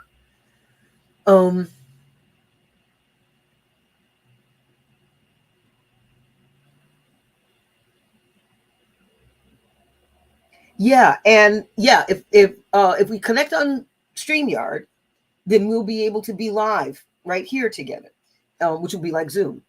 And Stars and I will also connect on Zoom. It's Stars. Oh my God. Oh my God. Oh my God. And you look so beautiful, baby. Yeah. Oh my God. Oh my God, this is so cool. It's working. I'm so delighted. Yeah. Hi. Oh. Oh. What a weird day. I love it. You're here. You're with me. I'm so happy. I have very clearly and focusedly refrained from making sure that I invite you to every single thing I do. I won't invite Linda because Linda's going to show up. Okay. And if Linda doesn't show up, then I check with her. I just kind of want you, and I know that you probably sleep and things like that. I just think that you're super cool and really neat, and there's something we're supposed to do together. And oh my God, no, we've got plans. You're definitely invited. Oh, we have so. Yeah, it's happening. The plan thing, it's ridiculous. I'm honey, I have already seen you and me and 5,000 people. Yeah, okay? I've already seen that. 5. I've already seen that. 5. Yeah, it's a start. No, I'm talking about 1,000. Yeah, 5,000. How about a million? Start. Do you want to do million instead? I'm just like, what the fuck? Yeah, like, I'm like, we're like right at the end of this anchoring phase, you know? The 5,000 is baby steps, baby. I know, but like, let's just like do the whole thing. Let's just like. I have been very blessed. I did the millions thing. I did MTV. I sang in front of 650,000 people. Average audience 5,000-10,000 like that. Did that. Love it. Put me on a stage. Happy girl. We have a way to feed 1 million people in one night.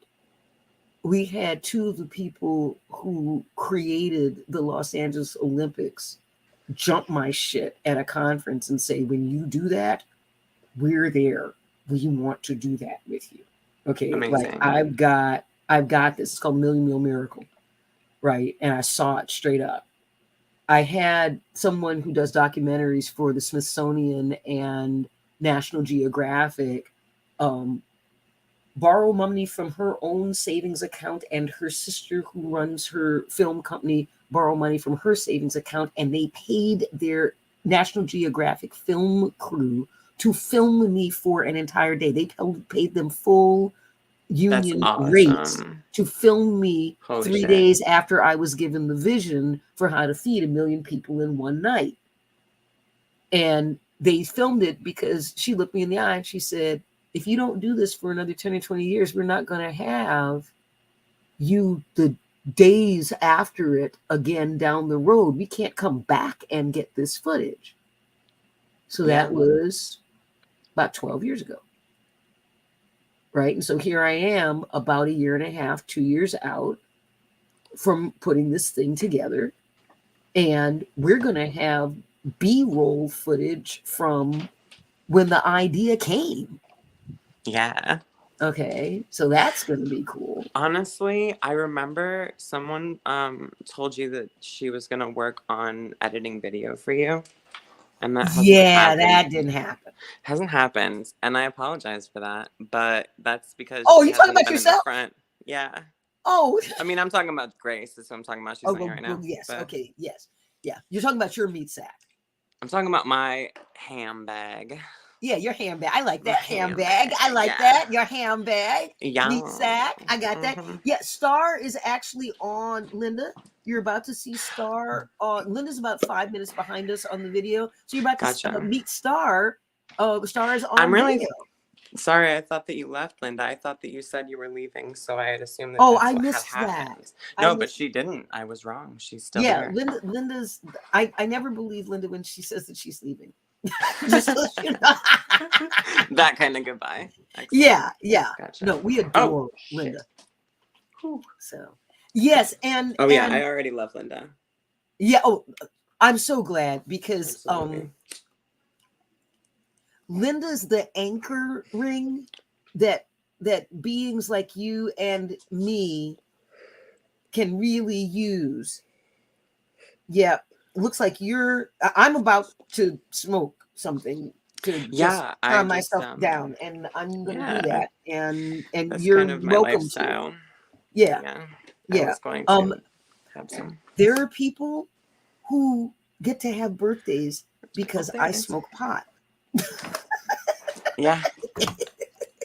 Oh my gosh. I don't have to be in jail. They don't have to be dead. It all works out so well. It's also nice. It's also life and good. And I'm in Massachusetts for anybody who's flipping out. So it's legal where I am. If it's not legal for you to watch me smoke pot, I apologize. I really didn't think you were in Massachusetts. That's wild. I'm in Massachusetts. Where are you? That's hilarious. I'm in Chicago. Mm-hmm.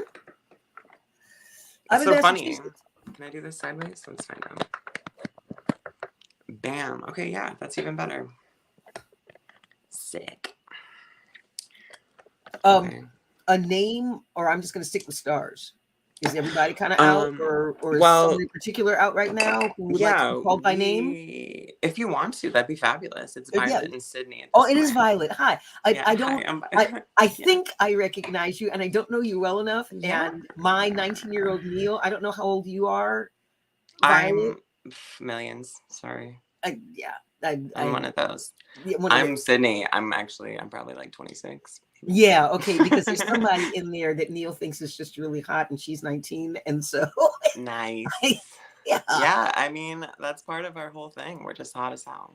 Yeah, you kind of are. It's just one of the things we do. It's one of the services we offer. I know. I'm just saying. There's a whole school on Planet JWoww for what we call Kadesh, which teaches people how to use all of the yum to actually heal people.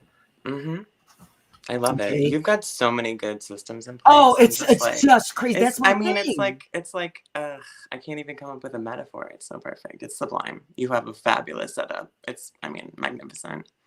Thank you very much. JSYK. I mean, of course you know this. Look at your face. I'm so happy about me. It's obvious. It's Yeah, obvious. and I want that everybody to feedback feel loop this is way. just Like I'm, ridiculous. I folks, mean, that I'm feedback loop is a modeling what I bomb. want for you. You see this Mhm. bliss? You know my life. I earned this. Okay, this isn't like, naked hippies running through the tulips can't find their own ass with two hands, GPS and nav sat. That's not what this is. Okay. I can find my ass anytime I want to. It's a nice ass. I bet you can. Thanks. Okay. Yeah, you're welcome, sweetie. I just like I'm not that. Yeah, and Linda gets it. Yeah, start small, grow exponentially. And Yeah. I'm looking for the long haul for long after I'm dead, and I've been planning like this since I was in my 20s. People are like, Yeah. "Oh, that's right, because you're older," and I'm like, "Sweetheart, If only. A, I want to train you to not say that around some of my friends because I want you to live. B, Right. I would. What a terrible idea. B, I've been doing this since I was in my early 20s. So Yeah. I've just gotten great at it. Okay. Yeah. I knew that I was either going to die or change the world. These are the only options I have had since Same. I was 19. Mhm. And it's really clear in how we structured ourselves. I wish we had gotten it that early. Yeah, we got ours early. Well, Yeah, we got ours I'm early because the pissed. I'm nightmares were jealous. coming. Yeah. The nightmares were coming. The nightmares are coming. I mean, you had it really intense, like right to like the first part of your human thing. Oh, honey, please. So you really, Not I only, mean, and not only it that, I makes had sense that. that you got I had it the out of the cultural way. thing. Baby, I'm 62. Yeah. In 1979, all our beloveds like you kept getting the uglies and dying because we didn't have the word AIDS yet. Right. The uglies. Oh, I hate it so much. My heart. Ow. I Okay. hate it so much. No, I had. Oh, I hate it. There was a so lovely, I don't much. know how tall you are, but there was a lovely similar cheekbones to you, not as long through here, similar cheekbones for you, who made the best omelets I've ever had. I eat I at the make Ritz sick Carlton. omelets. Okay, this boy, and he was all boy girl. He was all boy. He wanted to be called girl. Did the whole thing with the Fabulous. he was just all of, and was stand up in our kitchen. And oh my goodness, they were magic omelets. I don't even know that they were really made out of eggs. They were made out of some kind of like heaven, some scrambled kind of heaven, like unicorn chicken eggs that he got from the Fae or some shit. Okay, they were magic fucking omelets. Unicorns do eggs. Yeah, sure okay, right. exactly. And so he had these amazing eggs and these amazing omelets. And then he came one day and I thought I saw a little something and I was like, please God, no. And he was cooking and then he finished and he was kind of sad while he's cooking. And then everybody in the room and he said, and he took a beautiful mane of hair and he said, I'm getting the uglies, so I wanted to say goodbye. Right there. Okay, I'm dissociating super hard because that's the most intense shit I've heard all day. Oh. So I really just got to assimilate that information. Yeah, I'm just going to sit with it too. Jesus Christ. Literally now. It was so hard. And here's what I want you to hear. Jesus Christ. It was so beautiful. He made the best omelets he'd ever made for us and didn't say anything. And then he said goodbye. And he did it right. And he did it well. And we didn't have any support. And we didn't have anything. I was 19. I was 19. I was 19 and I was turning tricks for food, with a Harvard degree. And he was so beautiful. And this, he usually did this. He did this. I'm so glad here to be able to hold the space for you to experience these emotions. It's so important. And I really love that you're letting yourself have these moments. If you don't see it resonating on my face, I don't mean to have that be in No, any I way feel an it. I offensive feel thing. you here. I know when people are holding space. And I can feel Absolutely. you holding space. Definitely. Oh my God, so much space. You have as much space as you can actually handle. Did you know that? No, you're something special. I know, it's ridiculous, right? Isn't it just fabulous? It's ridiculous. I just love it so much. Oh Why my are God. we so amazing? Who said we Yeah. could do this? Nobody. Fuck 'em. We did. We did. Yeah. Fuck you. Who said it? Okay. Thank Love you. it. Oh, hell yes. Thank you. That's the most beautiful shit. I'm absolutely torn apart. I need you to know that, like, I'm just throwing it away like a chipmunk. And so in about an hour and a half or so, I'm going to explode about that. It's going to tear me apart. Fantastic. Please do. This is Super excited for that. people talk about Jesus. Yeah. That young man died for you. Literally. He died so you can exist. Literally. Not He even figuratively. literally, like, fuck whether or not it's history. I don't have history anymore. I don't believe in history. I believe in is-story. I believe in the I story. That's and that the is how I'm most speaking perfectly. it. I've been thinking that word. Oh my God, I've never heard you say that word. And I'm so glad you did. History. I story. Shit. History. History. I I story. was thinking our story, but it I doesn't have roll done off the our tongue. story. I've done It's our not like- story, but Yeah. I'm see. History is better because it's got the. It is because it's a replacement. I'm exactly. on a mission, and I am a juggernaut. I am rewriting Shit, languaging. Battery's dying. I'm rewriting our languaging so I that know. all of us get to win. So I'm letting you know, because I know that this is a big thing. Languaging is a big thing for you. So I'm It's the letting you most know important. history is now a thing that we're teaching. I love it. Okay. That's so much better than our story. It just is cumbersome. because let's just talk about the isness of what's going on, because that's what history as a word tried to do. Isness. When I heard you say isness, I thought I lost my mind. I was gonna go ahead and just. I mean, I was like, it was. I don't even know. I saw the first video I saw of you was the one in the park, which was like, and I want to be honest, technically neither of us saw it, but we know that it was good. And the next video I saw, you were showing us how to make some tea or something. Oh my God, you saw Maria's video about me making tea? Yeah. How long have you been following me? I mean, all dolphin and shit. This was probably, I don't know, Grace. I don't know. Honestly, time's hilarious. Maybe like 2 years ago. Yeah, but probably. You've been on the periphery. We've had a lot of things happening, but you've definitely been on. I mean, we think about you very often. Thank you. Oh hell yeah, you're in there. Yeah, you're literally too amazing not to. Like we couldn't even. We tried. Like literally, not even possible. Hell of a compliment coming from you. Oh yeah, that's why they call us Star. Isn't that ridiculous? It just keeps coming. It just never stops. And even when we're gone, that's the weirdest part. You know what's wild? We haven't gotten to this yet. Okay, let me tell you. Actually, we're not really even telling people that, darling. Well, you're telling the world. I guess I'm telling you and Linda. Me. No, but honestly, you're telling the world. Get your little face back up in this camera. We're having a private discussion for just a moment. Okay, you do that, and then you get back on over here. Okay, well, we said fuck it. Here you go.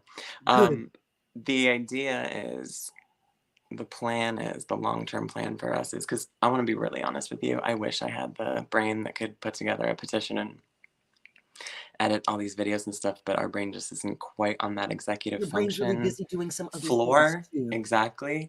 So we are also having the magnetism on for people that you're looking for, these kinds of similar people. That's what I need. Thank you. Yeah. Oh, no, that's more useful than you being the person. That's what I appreciate that. And train your people, please. Like, have I them just had to change understand. people though. All my people just shifted around. So you're getting new. Yeah, I'm doing. It's been an overhaul. We're basically like the past I don't know. I don't know. Anyway, okay, yeah, but shut up. All right, listen. If we don't stop arguing on the camera. Oh yeah, I see the fuck you that somebody's doing to somebody else in there. Right? Hey, it's like we're just. I mean, we're famously Okay, so anyway, I'm just gonna tell you. Please. The idea is we've been anchoring enough energy so that eventually, you know, Amma, you were talking about Amma Mhm, earlier. mhm. Fucking love Amma. Oh, I'm so glad. Oh my god. You heard what I had to say about Can Amma. I I tell you got my more Amma Amma story? shit. Can I tell you my Amma story? Oh, please do. Okay, so like we were like engaged to this bitch for like 3 years or something. It was stupid. I mean, we didn't want to get married at all. She was trying to make us have a baby with her. Oh, honey. Ugh, Yeah. right? And I mean, like, we were so far. We thought we were one person still. We thought we were like the wrong gender still. We were all sorts of confused. Yeah. We thought we were neurotypical still. And so, That often is how it starts. yeah, yeah, yeah. And it was so wild. I had this engagement ring from her that was gold. And the minute I got there, I lost it. And right. And Sign then number we one. were waiting in line, and I felt literally, it was the wildest thing. And this is actually the first time I'm being able to put words to it like this, which is really cool. It was like she literally blew up my universe. Like the closer that I got to her, the more space I had inside of me. Yes, I've Right? heard, and that is To the point where typical. my ego was literally standing behind her Wow. when she grabbed me and pulled me into her. Wow. And then everything was just white and pure love. And I was Wow. like, oh, there's the center of the universe. Fabulous. Okay, Got cool, I it. saw it. Thank you so Awesome. much. Cool, Oh my but- God. I was looking Yeah. for that. Well, and at that moment, I was like, oh, yeah. And I, like, you know, the fifth dimensional outside and inside immediately at the same time, like, Mhm. was like, oh, yeah, there it is too. Fuck yeah. Mhm. Sick. Mm-hmm. So that was really nice. And I never found that ring. And it was a great thing. And then it was so wild too. I was so upset. I went into the car and I just like beat the shit out of the car and screamed a bunch of Slayer. I was super fucking mad. I was so mad. And screamed a bunch of Yeah, you just gotta scream it out. Yeah, so this is Sydney. Hi, my name is Sydney. Hi, Sydney. I'm I Jay was Wow. you're the fucking coolest, obviously. I was just gonna tell you about how, like, of course like, obviously we've got a rock star energy, but I'm literally a rock star. I was the front of a band called Dr. Death Crush for like 10 years. Oh my goodness. And we were sick. We were the most amazing. But then my guitarist, and I don't want to say this because this is gonna get posted, so I'm not gonna say anything too shitty. But we had ideological differences that were quite irreconcilable, it turns out. Well, that was very diplomatically done. You can tell me details at another point. And Yeah. if it was that much of a difference, is that person still breathing? Yeah, he's breathing, just nowhere near me. Yeah. There's a wonderful little post that says that awkward moment when the person that you hate the most is still breathing. Honestly, the thing is like, for him, I've got hope. Like, he's actually literally a good dude. He just got fucking duped. You know what I mean? And there's nothing I can do to pull that. Yes. Is that got so cultified? I think he just rolled around in some shit that he can definitely wash off. I don't think there you go. Die. And that's different from being an asshole or revealing your asshole. Yeah, no, and the thing is, wonderful. I was in a band with him for literally several years. I lived with the man several different times. And we go through and our I stuff. know the guy, but like, you know, we go through our stuff. He's just being stupid because he gets scared. And obviously you do, right? I mean, like, fuck. If you're not scared, you're not paying attention. I mean, you gotta be just like a little bit, right? At this point. Oh, and please understand, I'm from Southern California and I'm 62. Guess what? Dude has nothing to do with gender. I totally disagree that dude has nothing to do with gender in a general way, but I totally agree with the fact that you are going to use it, and I love that because from you, I can feel that the love is there. Thank you. It's backed by the love. I agree with you about dude in general. I work on it. It's just that when I get happy and I'm comfortable, then I love I'm a teenager again, and that's what I grew up with. Because literally, I spent the first 6 years of my life in the East Bay. Oh, okay. I was born in Berkeley. Well, and I lived in El Cerrito for like shit to you. Okay, so we're good. So yeah, but I mean, like, then I lived in Michigan, so it's okay, sweetheart, and one day the nightmares will stop. I hope not. What'll I make art about then? I'll be so bored. My literally my planetary co-creator and one of my best friends in the whole wide world is near Lansing, Michigan, which is What's the name of where is she? uh Where are they? I'm bad at Oh, that's I fine. am geographically challenged. You do need to know that about me. This is Oh, my understanding please of the let United me. States. Mm. There's some group of states or something that it's called New England. I know that Massachusetts is in it. That's a and then there's mess. I have something no else. idea. Delaware Yeah. might as well be Connecticut. I have no Yeah. idea.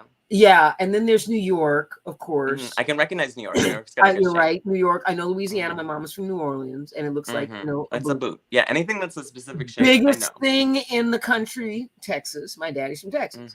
You got it. Then there's California, and then there's some shit in the middle. And no offense, y'all. I'm not saying that where you are is shit. It's just that I don't know where you are. As far as I'm concerned, if you aren't in California, New York, Massachusetts, I have no fucking idea. Okay, true. Yeah. I'm driving back across the country from California. My friend was born in Cleveland and lives in Chicago, or is visiting her mom in Chicago. All right, now. I literally to this day can't tell you which one is where I was near. I was near either Cleveland or Chicago. I swear to God, I cannot tell you which one. And whichever one I was near is not the one where she was. And I called her to ask her what her address was because I wanted to come visit. And let's say that she was in Chicago. And so she told me, and I said, I can't find that. She said, where are you? And I said, I'm outside Cleveland. And she just started laughing. Okay. They both start with a C. That's where I would be. That's the same color in my brain. Both of them start with C, and I've associated both of them with your cute butt because I love you. So aren't they the same fucking place? I don't understand what the problem is. Cincinnati. Yeah, they're the same color in my brain, so that's on them. They should have been called something different if they wanted me to be able to tell them. And bless Michelle. Michelle has known me since I was 17 years old. And this was, in 1977. See, that's where I have absolutely nothing to do with reality. Time, going back and like remembering what year or something, I have nothing. Like geography, I can remember like that's the capital of whatever. But time. Tricks. I've had to learn tricks because I would love to hear your tricks. Because well, this is something I'm so glad that you're here, Star, because and part of why I'm journeying, on camera is that I just want to be with you in this moment because I've been thinking about something. I've been thinking about you, something that I want to do. Shoot. And thank you. Oh, yeah. I want to get a bunch of multiples in a room and show y'all how I've made this work. That sounds fucking awesome. Here's what I'm thinking, and this is a little bit more actionable. Go. And also, I think ultimately more resonant. There's they're a cluster. They call themselves Cluster. Okay. And we're going to be starting a podcast with them where we talk to systems. Ooh, now do you like systems? Are you cool with system, or is it more? Cool. You just say multiple. Cool. I'm totally cool with anything that you kids want to call this. Yeah, baby. Sick. We didn't have. You heard it all. We didn't have. No, I haven't heard it all. We didn't have jack shit. We didn't exist. We were erased. We weren't just erased. We were buried. Okay, so anything y'all want to claim out in the world, every time I see you, sometimes I go look at your shit just to cry. Okay, seriously, Star, I'm like, look at you. You have look at to. you. I did not have that. I did not have that. Look at you. Look at you. This is what I'm doing for everybody. Like, I'm just trying to chill out and do what happens as like cool as I can and let everybody watch. That's basically my plan. Where's the podcast going to be? It'll be on all the platforms. I'll release it through our label, Stellar Syndicate label. Okay, great. Where are you using a podcasting platform per se at all? No, the plan is, because I do want to be able to monetize it without having a platform get in the way, other than the one I've already employed. So I think I'm going to record it onto because I'm also, we're a lot of things, but a lot of us are record producers. So we have Oh, like, really? yeah. So we have like super, super tasty software and nice little microphones. Oh, fantastic. We're gonna have to logistically, I mean, we'll do some planning about it, so that we can get the clearest channel from everybody. But yeah, Look sick. at So you want to do it? I'm Look guessing at this is something. PODETIZE, podetize. Look at podetize. Hmm. Look at podetize. I'm about to Let me just work grab with that them. Sharpie. One Yeah, second. grab it. Like the Sharpie also, I bet you, is one of your techniques for writing stuff down so that you can see it later, right? Son of a bitch. The Sharpie's in the other room. I'll be back. I'm gonna be right. 4 I'll be right seconds. here, and I'll remember what to say.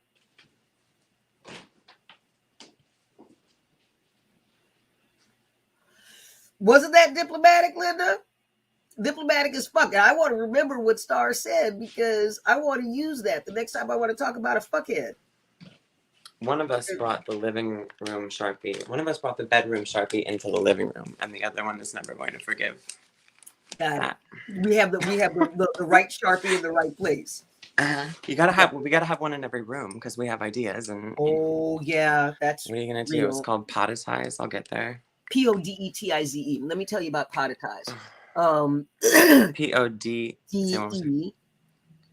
TIZE, podetize. Got If it. you like it, let me know because the people who created it are business acquaintances who told me 7 years ago. They pulled me as very famous. If you know podcasting, that's Tom and I Tracy. really don't. I know nothing about Tom it. and Tracy, you'll come across the name, the Hazards. Okay, when you come across that name, you're talking about these people. Okay, and Tom and Tracy pulled me aside 7 years ago at a conference full of CEOs and said, "You think you're lost?" And I'm like, "Yeah, I actually do." Said, "You're not. They just don't know you yet. You're going to do a thing. And when you do, Yay! please call us." That was 7 years ago. I hope everyone says that to you. I'm I sure get everyone it more said that and to you. more now. I get it more and more now. And thank you. Yeah. And it feels wonderful. And I didn't used to get that. And, Well, and that's the thing. The more bullshit just drops off of you, the more magnet works. the more magnet is Like, exposed. The bang. more magnet is exposed. I swear to God, that's what's happening. I swear that's what's happening. I mean, that's the reason I'm here. Thank you. Right? I would rather working have from you here. focus your prodigious energies on checking in. I want to create a place where folks like you can check in and go, what am I magnetizing for JBow today? What am I'm like, excuse me, I have my own link. I have my own little thing. Like I get announcements about what to the folks, to those of us who magnetize prayer for JWoww. I get my own fucking announcement about what to magnetize today. And I'm going to want in return my own list of what in my prayers I'm magnetizing for you. This is how we get it done. I'm having difficulty understanding what you're saying right now. Got it. Is it a bunch of folks or is it a dissociation or is it? It's a combo. I think we're talking too much, darling. Got it. It's fine. Mm-hmm. Okay, we'll pick one. Okay, everything's fine. Please go ahead and maybe back up like 5 seconds. Not a problem. Not a problem. And thank you for actually. And I'm also going to say a thing, folks who are watching this later asynchronously. This is two multiples and how we get to have a conversation now in the world and have this be. Oh, wait, I don't know that one yet. What is that? Oh, one? Conversation. Oh, wait, no, wait, I do remember this one. Conversation. It was, but I don't. No, I don't remember it. That's my problem. Okay. No, that's okay. That's okay. And I'm really honored that different folks are cycling through to come say hi. Yeah. Honestly, I'm really honored by that. At this point. Huh? I said I could probably grab somebody else at this point. Yeah, I'm honored that you feel the safe that would have you. Yeah, well, that's what this anchoring's been so about, because like at this point there's, because I mean every single system in the entire world is like, some days you're just like, I'm faking this, I'm a terrible person, I'm doing this for attention, this is the worst, I can't believe that I'm the worst person in the world. And then the next day you're like, wow, that was weird. Like, and then somebody else is like, yeah, it was weird. And you're like, how am I supposed to say no to this? Like, that's what happens tomorrow. So, like, what am I supposed to do? Ignore it? And at this point, like, this level of anchoring, I can just have this, like, invulnerable vulnerability. Oh, So, that's just wonderful. it's tasty, right? Yeah, I've got Shit mine. just comes out of it. It just comes out. Mine is what I've done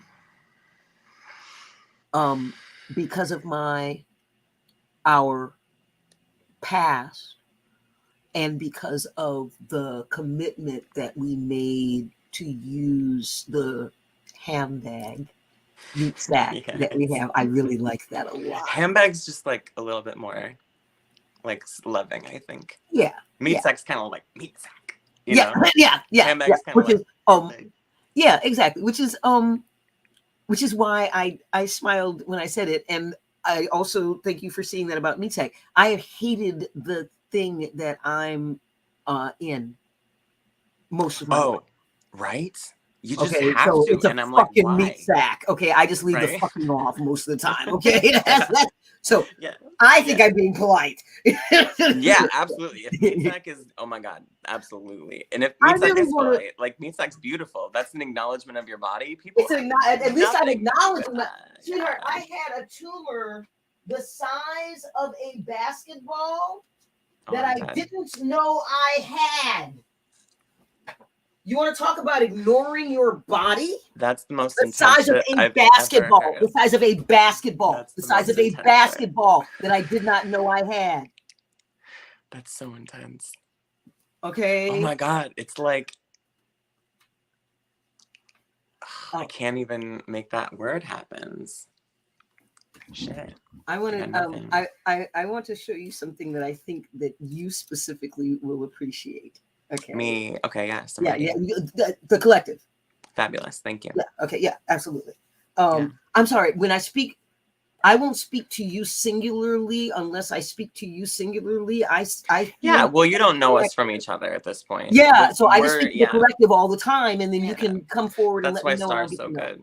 Yeah. Okay. Great. I do want to let you know that my battery's gonna die in like maybe 5 minutes or so. Oh. Okay. Well, then we'll do this right quick. Yeah. Let me see this then. Okay. This is handmade. Carved with the knife you were talking about? No. This is someone. I can't see it very well. Oh, okay, okay. Yeah, it's a book. It's just, yeah. It's a book. It's What's it made of? It's made out of leather. This is leather. This is embossed leather. Killer. It's 500 pages of handmade paper. Oh, I'm dead. That is sewn in ancient bookbinding ways to create this book. My beloved got me this blank book. That's amazing. It's all parchment, and it's all this chock-a-block full. That's absolutely elating. That's so cool. I love this book so much. I wanted to read you a hard poem, and I didn't want to. And then I thought, well, maybe I'll read you instead a love poem. So I love that. Love works. Love works way better than anything else. Mm-hmm. And I also thought it would feel good for you. You and I know, want it to feel good for you. Yeah, today's a weird day, and I really like today. Mm-hmm. And it would be really cool if you just, basically, if you're gonna have a feeling, I'm happy. So whatever it is. If you want to do the other one, I'm totally down for that as well. Okay. I'm afraid that your battery will run out. Do you have a cord? I do, but because I have a stupid iPhone, I can't charge it and have my headphones in at the same time. And my speaker works all weird when I'm trying to talk to people on the phone. Yes. I didn't know that you couldn't. Oh, I know why you stupid. can't. You don't have one of the I have dongles. I have a dongle, but I have to charge it with the dongle, so I can't. Yeah, I have the headphones in double the same jack. so that I can plug it in and at the same I time. should get a double. Oh my god. Oh yeah. Oh sweetheart. I love didn't even know they made double. doubles. Yes. Okay. Oh wait, actually, you know what I have to do? What? Oh wait, never mind. Actually, that's not gonna happen. Okay. Sorry, maybe some other time. I have a great idea of what to do next time, and I'll just show you the Brita picture. We put the prayer on it. Oh, fantastic. Thank you. Send me a picture. Like, Yeah, I want a global community. That's why I'm moving to Mighty Networks, and everybody on Facebook, I'm just like, we're all going to Mighty Networks, and I want to have a whole thing where our virtuality is our physicality. Like, show me your casserole that you would have dropped at my front door. I want to see your Brita filter with the prayers on it. I want all that shit up for all of us to share. I love it. Okay. So what percentage do you have left? I will get through this poem. I have 7. At 7, I figured you'd disappear. There you go. Oh my goodness. That was fun. I loved that a lot. I want to do that again. That was fun. So Star, when you see this, you ping me. And in the meantime, I'm going to be, you heard it. Oh, there you are. Hold on. I can't hear you yet. I got to get you in. Hold on. I can't hear you yet. I didn't realize that if I tried to check my percentage, it was going to kick me out of the studio. Oh, okay. Yeah. But it did. So now I know. Oh, so, okay. So I'm going to go ahead and read this right now. So this is about, and this is perfect because this show is about Penny, and this is a poem for Penny. Did you know we have a Penny already? I mean, like, not a Penny. Their name's Ivor, but we have one of those. Oh, do you? Oh, I'm so glad. Oh, wait a minute. I met somebody. That's them. Yeah. That's them. I did. Yes, I did know this because I felt happy about you. Yeah. I don't get to feel happy about most of my folks that I know. I get to feel happy about everybody in Plan J Wow. They're all good. But the people who are not in Plan J Wow in general, All right, so this is for Penny. I was in pain for 30 years. I slept. I didn't sleep for 22 because the pain was so bad. 4 to 8 times worse than labor, 24 hours a day. So you don't sleep. And it feels like someone's raping you with a white hot serrated knife all day. And so I would watch her for hours sleeping. I couldn't sleep with her. I literally had a futon made to match her body so that I could sleep with her that way, because I couldn't sleep with her because it would wake her up and she started getting sick. So for 18 years, I mean, we've never slept in the same room, right? We come to each other's beds. We spend tons of time. It's all beautiful. And that works out well because when I get messy, she never does. And so we get to be happy. Yeah. Saying. So this is called Sleepy Baby. So this is from, I'm this so is ready. from 2001. Oh, wow. All right. Let's go. You sleep like a baby, even without safety's gift from your growling guardian. You tumble blithely into your guileless, guilt-free slumber zone, and I am awed by the sated grace into which you fall. Shit. I don't want to be like this person, but you have to read that again. Can you just give me that again? I would love give me that again. I would love. This is what in love is like, y'all. So if you don't have this, get it. Yeah. That's the thing, is like, she heard it, but now I need to hear it. If it's okay. Absolutely. It's called Sleepy Baby. It's for Penny. Yes. You sleep like a baby, even without safety's gift from your growling guardian.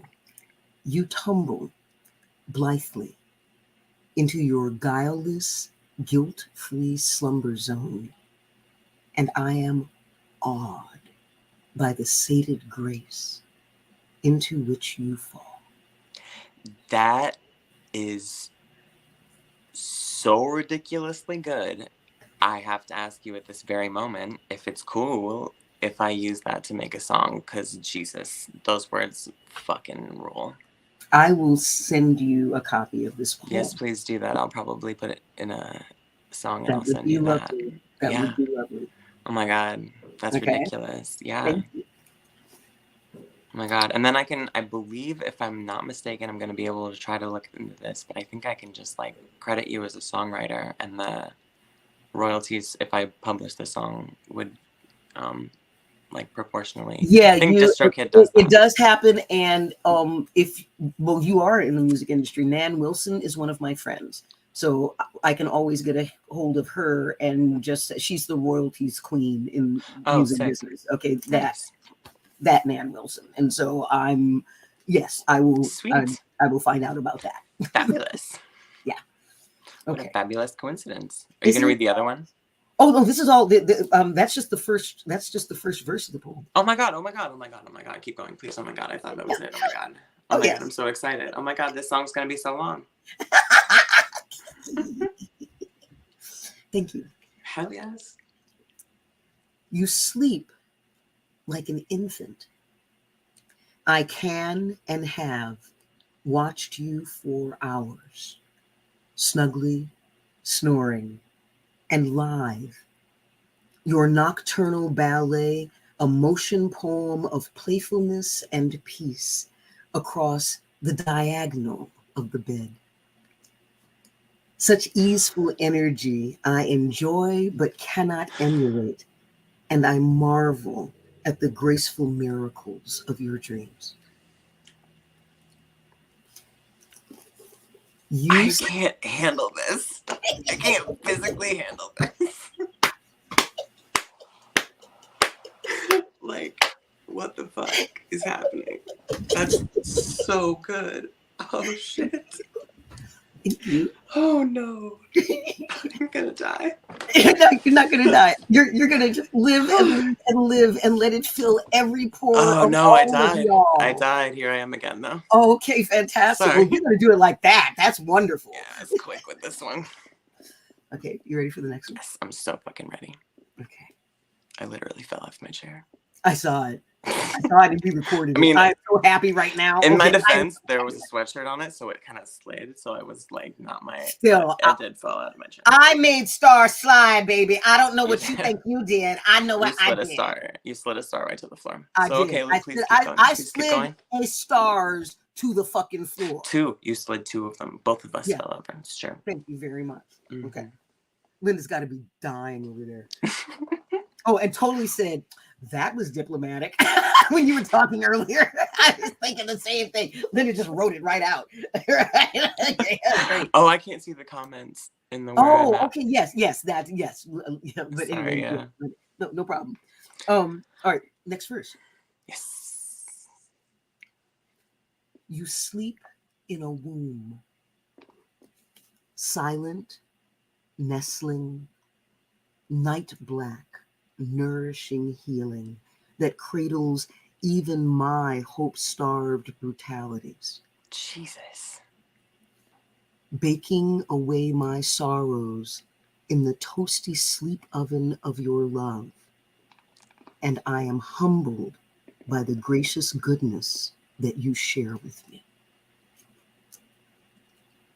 You sleep like a baby all night, every night.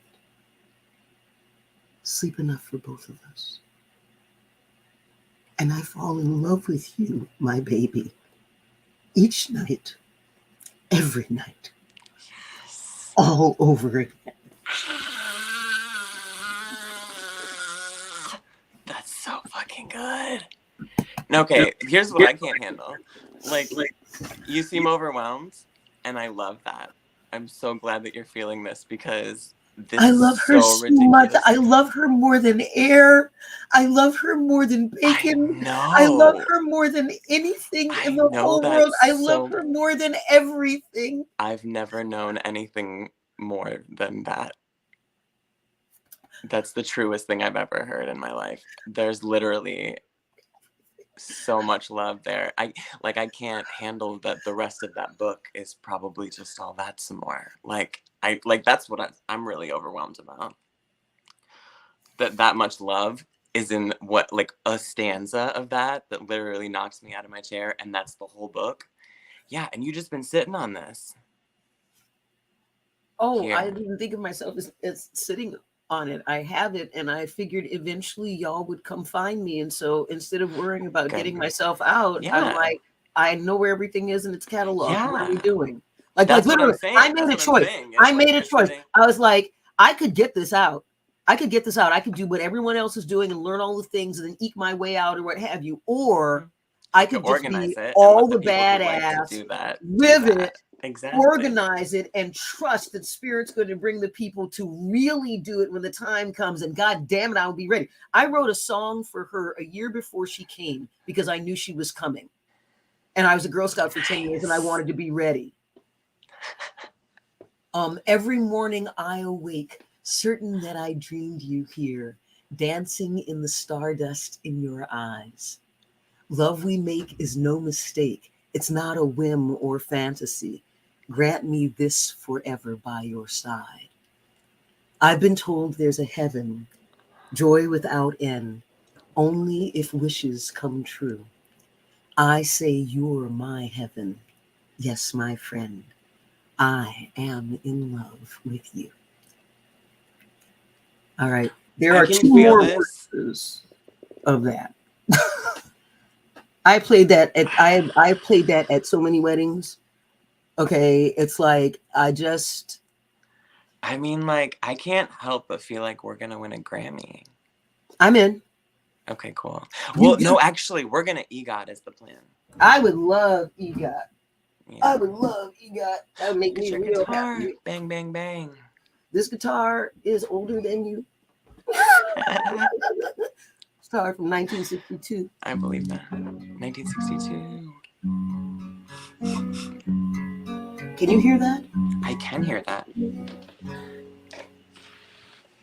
Every morning I awake, certain that I dreamed you here, dancing in the stardust in your eyes. Love we make is no mistake. It's not a whim or fantasy. Grant me this forever by your side.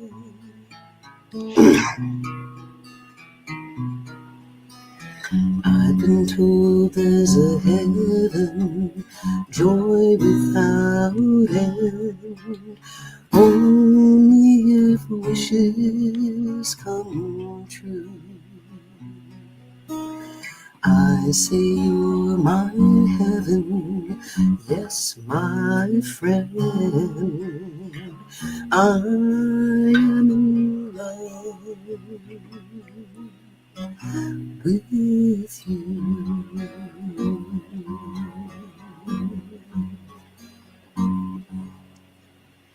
Chase the dream most every day of peace and wealth and happiness.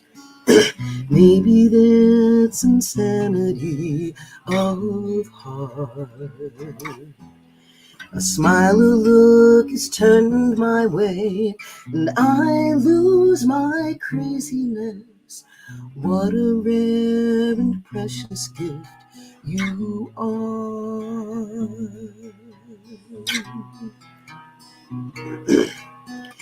What can I do to show you the magic your love brings my days? What do I need to help you see? It would please me to bring you joy always.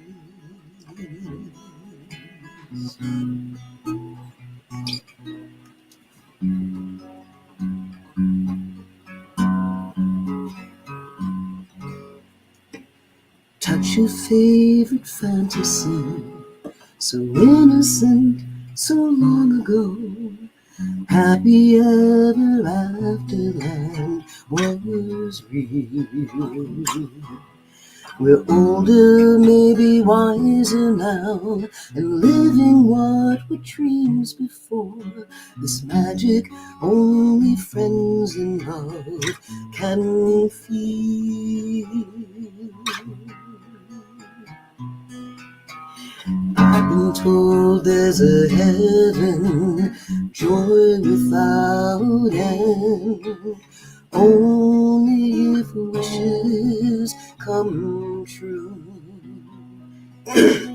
I say you're my heaven, Yes, my friend,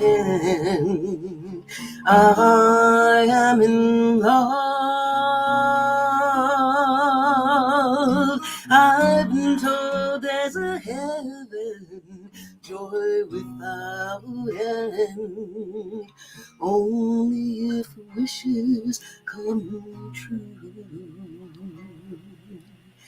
I say you're my heaven, yes, my friend. I am in love with you.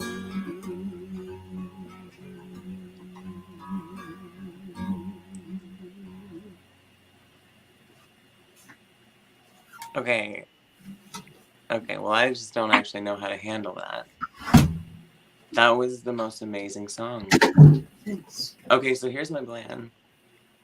If you got like a Zoom recorder and just like literally played as many songs as you wanted to and sent Yeah. them to me in a Google Drive, I can Yeah. mix and master them for you. And you can, that's a really, I mean, I know that your stuff is all like that because of how hard you feel things.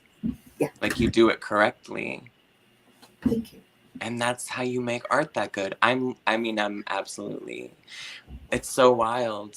You got like 4 or 5 of us up here just by being that I'm amazing. stunned. I'm stunned and I'm honored. And for all of you who are here, thank you. That's a deep honor. Yeah, that was fucking amazing. That was Okay, so cool. okay. Can I do one more? Can I do one more? You have can, of course, do one more. Yes. Okay. I think, I mean, if my phone dies, I'm really sorry. Okay, But that's I really fine. would love to hear it. Yes. No, you got me planned.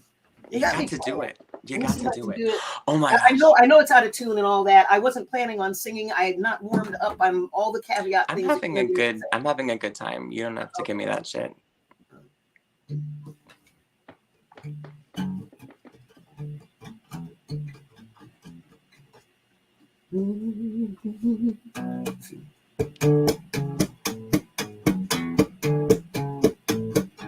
Will this be too deep?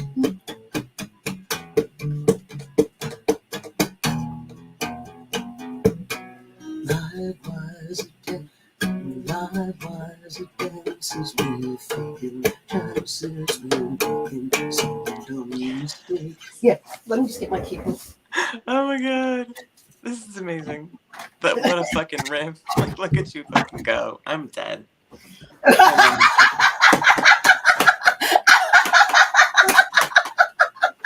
And I'm back. I'm so honored. I'm so honored that you killed us feel so this many way. times. What? You've killed us so many times. I'm noting. And this, like, yeah. Give me 1 second. I'll be right back. Absolutely.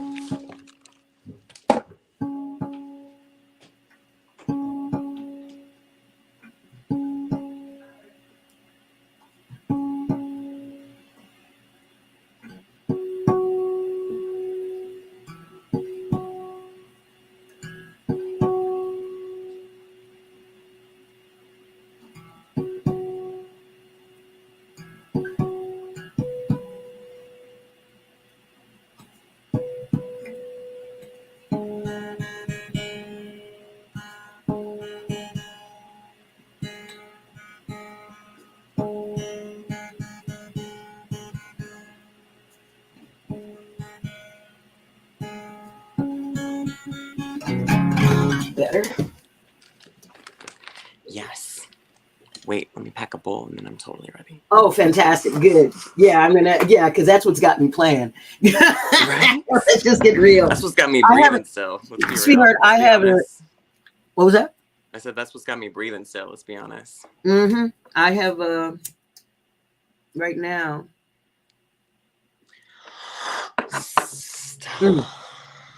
Cheers. This is fun. Cheers. Oh, do you have to have the headphones in? You could charge for a little bit with the headphones off. It's the thing is late, and so I don't want to be disturbing the folks with whom I live.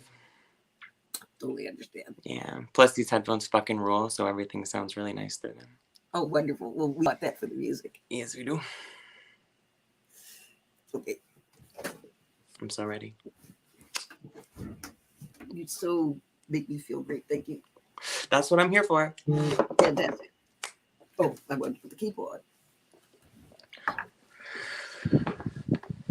Keyboard. Yeah, you have such a fucking range.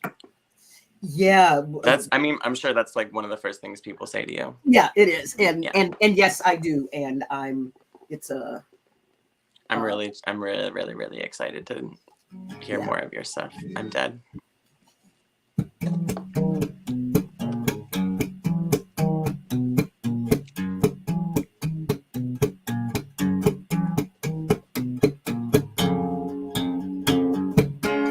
Likewise, the dances we're faking, chances we're making, some dumb mistake. Our hearts hurt with trips that we've tumbled, miracles mumbled, the lies we've prayed. Ah, no.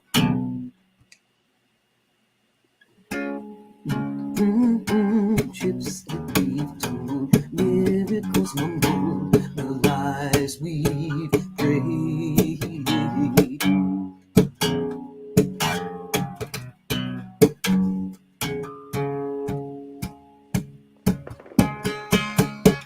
Child, shaman, challenge our voices, howling choices there on the edge. Road calls hauling us out there, conspiring to carry on the pledge. Long, long, good road, right here, right now is a long, good road. Ride that wonder 'cause it knows where to go. Right here, right now is a long, good road. Long, long, good road. Right here, right now is a long, good road. That's the message that your mountains will show. Right here, right now is a long, good road.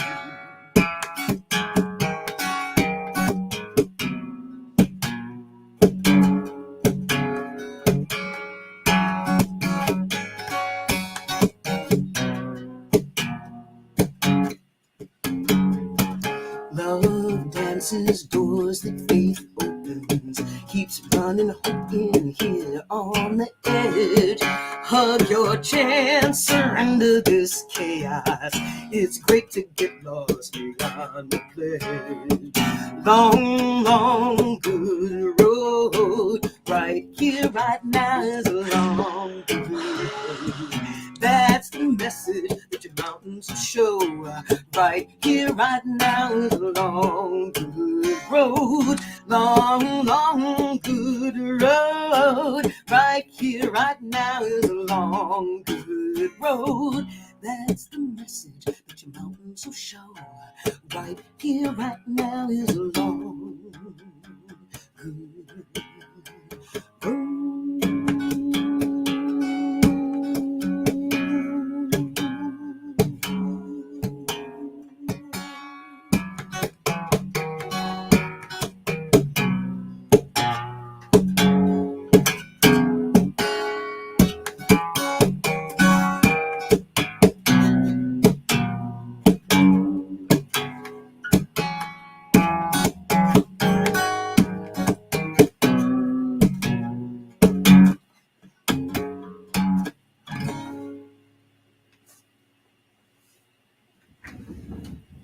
Star, I'll be glad when you come back and hear that. Linda, thank you so much. You have permission to clip this. Yep. Yep. Yes, you do. Linda, you have permission. I want to be really clear.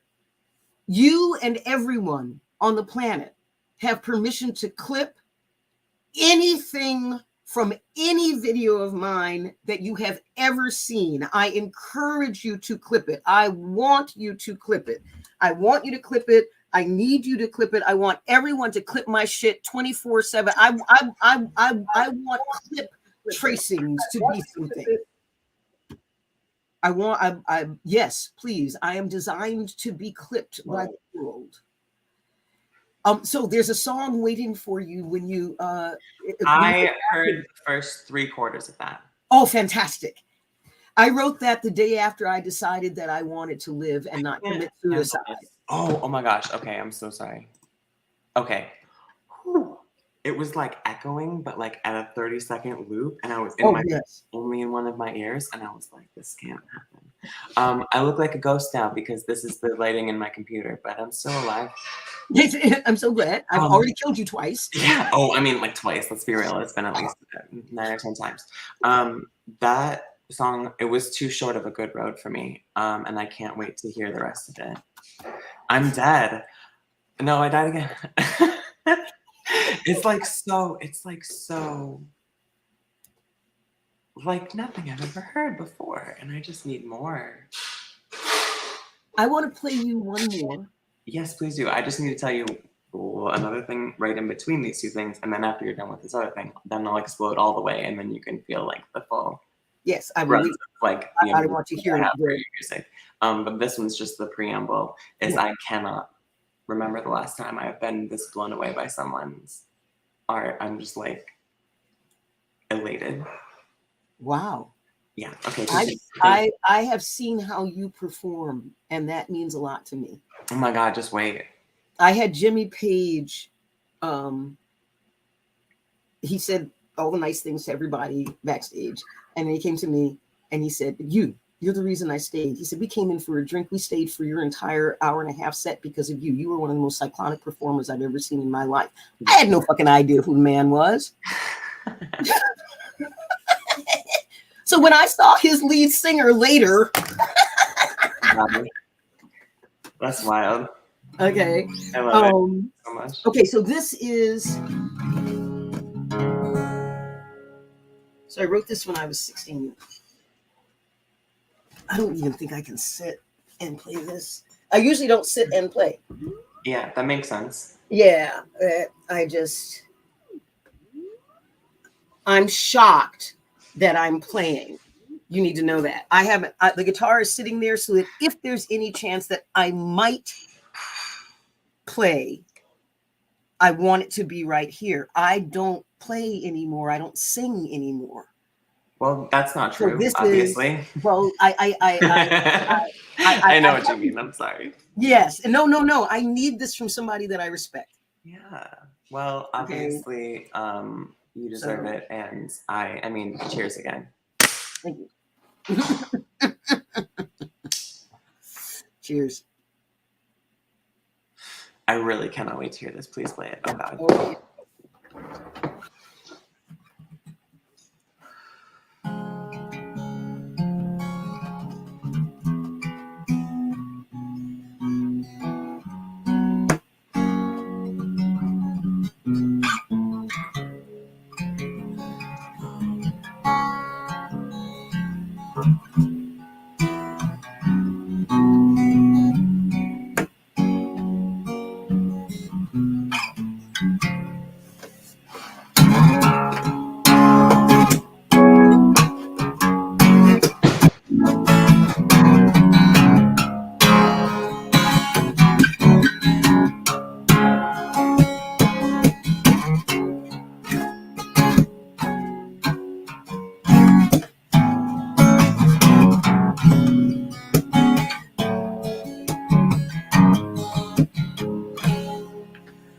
Wandering dark in the streets at night, ruins of her life fall before her. On sand-castled ocean shores, the soul seems to melt into the cold.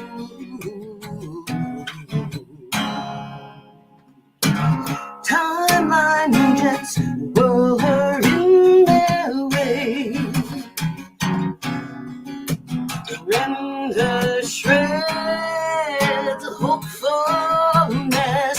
Mad illusions whirl her around, dream her mind away.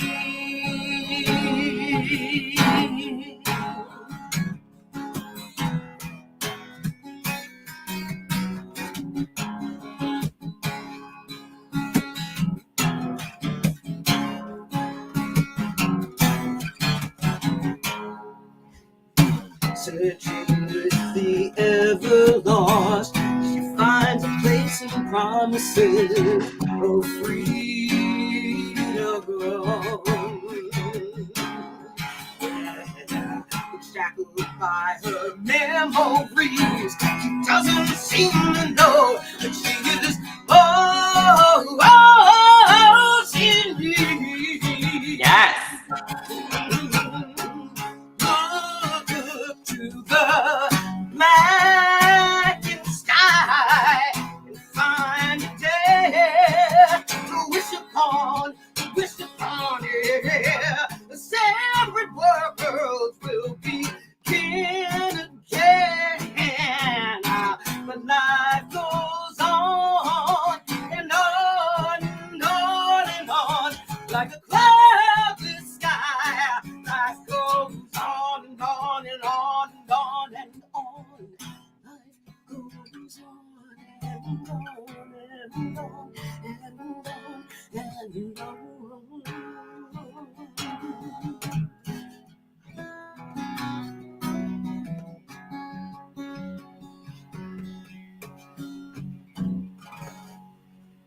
No, it's over.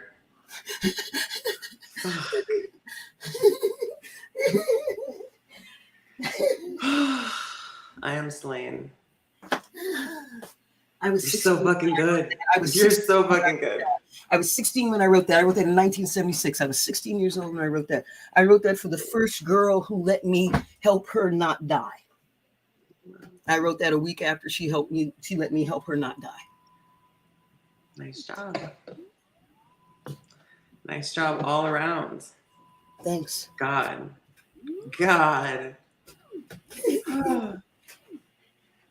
This delights me. I'm dumbfounded. I am awestruck. I'm speechless. Like, I can't think of good words to say for it now, but I'm gonna try. Your music needs to be so loud. You need a band. This is Sydney. Hi, hello. So much. Sydney. You need a so band. much. I think that's something I can help maybe try to, not like, I can't facilitate that from where you're at right now. You can, because there are virtual bands now. Oh, darling, I'm aching for this. I'm aching for this. You can get, I'm not a Grammy winner because I stepped outside of that. The pianist from Trans-Siberian Orchestra is my friend. Michael Mangini, the drummer, is my friend. I performed with both of them for 7 years. Phil Bino, all of these are Grammy winners. Okay, it's like I'm a Grammy candidate, for God's sake. Okay, it's like I want to play with my friends, and I want to play with new people, and I want to do cool. I just want to do music again. And I'm a percussionist now. And you can play the drums. I saw you were in some restaurant playing Yep. Pat Benatar. Yeah. Yes. Yeah. Oh, absolutely. Oh, it was amazing. Absolutely. That was when I had been drumming. At that point, I had been drumming for a year. Well, of course, yeah. You have the quality about it. I do myself speed up and all the other things and blah blah blah. Oh no! One of my it's immaculate. Things. It's immaculate. I just love it so much. I don't think that's true. Because what happened was, and this is why you're a rock star, is I didn't notice. Oh no, you don't. Charismatic as fuck. That's the thing. And that's why you're a rock star. That's my favorite part about being a rock star. You can fuck up as much as you want to, but you've got the confidence to say you haven't. I got my lesson in that. It's 1970. It's 19. I don't know. Maybe it's 1980 something, because he's fat. And so we go see Tim Curry, and I'm a Rocky Horror Picture Show freak. Sure. And so we go see Tim.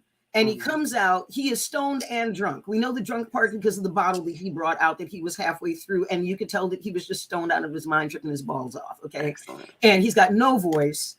And someone quietly booed from the corner and someone shushed him. Okay. Yeah. People were honest in 1980. Okay. And it's like, what the fuck you doing showing up, not being able to do your thing? And then the person got shushed. So then there were two roadies dressed completely in black. They had one job between the two of them. Every time he listed past 30 degrees, someone ran out on stage and pushed him upright. I swear to God, that's all they did for the whole concert. That was it. That was it. That was it. They didn't bring an instrument. They did not bring a mic. They did not move anything. They put Tim upright and then went back. So that's the scenario. We are ready for this to suck. We are ready for this to suck, except I learned a lesson. Look at the people around the person that you're about to judge if they're on a stage. Absolutely. Because if the people around them are smiling, happy, and so like, deeply honored to do the thing, you're in for a treat. I don't give a fuck what it looks like. Exactly. Okay. Exactly. So both those roadies were like, I get to touch God multiple times. Right? Please lean my way. Please lean my way. Like it was on their faces. And it wasn't groupie. It wasn't groupie. It was real respect. Right. Yeah. So we were on our feet by the fourth song and then stayed there. And the man had no voice. Drunk off his ass, stoned out of his mind with no voice. And we were on our feet and we stayed there because all he had was charisma. And there was no charisma in Boston that day because on his way through, he sucked it out of every single living thing in Boston to augment his charisma machine and then brought it all to that fucking stage. And I looked at that and I said, I'm going to do that. Wow. I just saw the thing. I had never seen what I wanted to do. I'm going to do that. I looked at Tony Robbins' #1 lead trainer. He said, how good are you? I said, I don't really know what it's like not to get a standing ovation. How about you? Doesn't matter what size the crowd is. It doesn't matter. It doesn't matter. Stage was made for me 90 lifetimes ago. Right. Okay. Like it's so tasty, right? Okay. Yeah. Tasty. Like I want the rest of it. Yeah. Yeah. Or as I said, I don't quite have it yet, but it's in the ballpark of loved the fish and the bread thing. Fabulous. Where's my fucking cookie? Okay. Yeah, where's my cookie though? Yeah. So yeah, I'm so far I've been testing it, and I can tell the Christians in the group, and then I can tell the Christians who are more serious evangelical because they get offended, and the other ones think it's a fucking hoot. Okay, and it's like I can picture both of these people. Oh, absolutely. I love it. Yeah, I love, and so do you. You love multi-layered, tasty things. Yes, I do. Yes, you do. You love multi-layered, tasty things, and you're a super taster. You're a spiritual super taster. So for you, it's like you're reading me right now. Look at you go. What was that? I said you're reading me right now. You got the hands. You got everything going. Yeah, let me know. I love it. Tell me. Yeah. It is that super tasting quality that shows up on stage, and it's that super tasting quality that that both makes you susceptible to people's bullshit and very aware of the bullshit. And you let them because you know that you have a regen tank in the back. And if this is their lesson, then you'll get past it. And you're getting to the place now where you're like, yeah, just because I can doesn't mean that I'm going to. So I'm just not. And you're getting to the I'm just not stage. And so, yeah. And it's is there a general age that y'all carry in the world? It really varies. I've literally got infancy to I have no fucking idea how many centuries. Right? Oh so my body, my handbag, is 62. Nice. Yeah. 28, 1960. That's when, okay. So I'm 62. Ours is 33. Yours is 33. Yours is 33. I would have guessed you for later in your 30s. Ow.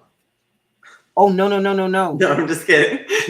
Don't even. No, I mean the amount of power I'm gonna be radiating in my I know. 30s, That's what I'm saying. I would have guessed you for later in your 30s already. You. So that's very exactly. sweet. I need you to know that I took that as much as she reacted with that vibe she was joking, and I'm very flattered by that. Thank you. Oh, good. Thank you. And all you need to do is tell us when you're joking, and then we'll register that joking looks like that for you. Because if different people have different things, and we honestly, truth is, we laugh at all the right places because we read nano expressions. Most of the time, we don't know when people are joking or not. Nano expressions. Yeah, That's instead of micro expressions. That's my favorite. I love it.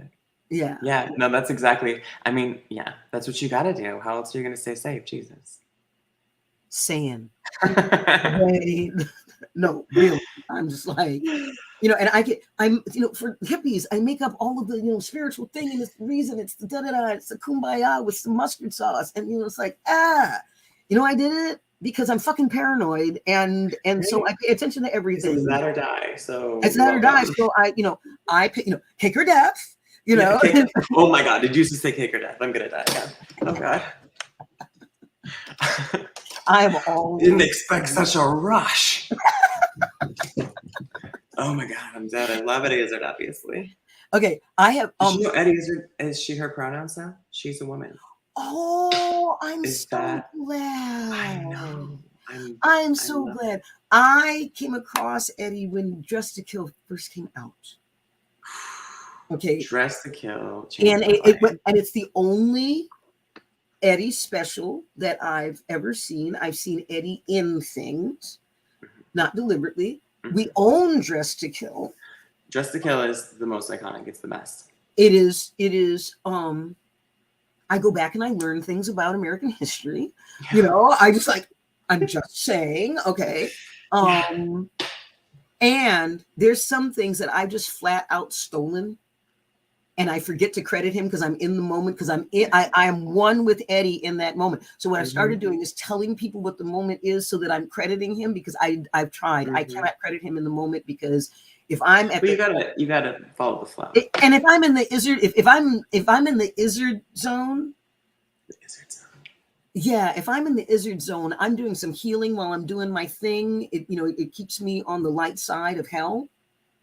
Light side. Yeah. I love to hear you scream. Make the sound. Make the scream sound. Make the scream sound. I was like, babies on pikes. I just I in my head, I am laughing my ass off while I'm. Sydney is screaming right now. Sydney cannot believe you just said that. Sound. Okay.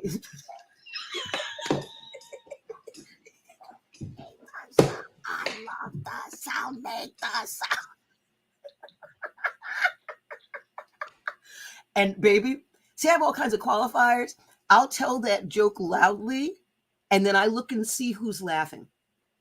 And then those are the people that they disqualify themselves, and I can ignore the rest of the people at this convention. Those are my people. Those are my people. And they're like, I just feel so drawn to you. I'm like, I told make the sound. Eddie Izzard? Yes, Eddie Izzard. I know. Okay, it's like, sweetheart, we shall know each other by the Izzard. Christ. Oh my God. We shall know each other by the Izzard. That is true. I needed this from someone who does not know me, us. I needed this. I needed the connecting. I needed the music. I needed the whole thing. This is okay. fantastic. Oh my God. I can't wait for everybody to hear that you did that. Yeah, right. Okay, it's just gonna keep rolling. Is that what's happening? Yeah. I love it. Isn't that the best thing? Like, oh my God. There are so many nice little perks. Yeah. That's one of them. Get to laugh the one time, and then it's a memory. We get to laugh brand new. Oh yeah. For days. Well, we got it in us. We got to get it out somehow. I'm very blessed. What I built with my planet is I built an external home, and I got help from a telepath, full-blown telepath, full-blown empath. I got help from a telepath who's also with whom I am a split singularity, because that gets to be true. Next one, got it? Oh, we get to laugh with you. Make the sound. Make the sound. Okay. Oh my God. Fantastic. We gotta chill. We're gonna chill. Yes. Fabulous. Thank you Fabulous. for Oh my God, we needed this as well. honoring the This is music. the perfect ending to the perfect day. Gotta say, wouldn't it be cool to say that every day? What is this? That was the perfect ending to the perfect day. It is cool. And that is It is why I'm so cool. happy. I love saying what if because then it sounds less prescriptive. It does. And it is what I do it with tone. Yeah. So I pull the top part of my energetic back. I leave the root because I always leave the root. That's where my Mojison comes in, right? So I pull the top part of the energetic back, and then I say, I, you hear it? I. So now I've pulled it back so that it isn't prescriptive, and yet they're already fascinated. So they get to come in, and then it becomes like velvet roping them. So I does it like a spider, like a sexy spider. Yeah, pretty much. I carry spider medicine, and we have an agreement that I'm willing to carry that, and I need for them to not engage me. And so I'm a pretty good deterrent for spiders pretty much anywhere. They're like, oh shit, yeah, Jules, sorry, babe, I didn't know you were coming. Nobody told me. Nobody fucking told me. I got fucking I'm a spider, for God's fucking sake. And nobody fucking thought to tell me. Okay, sorry, babe. Really, truly. See ya.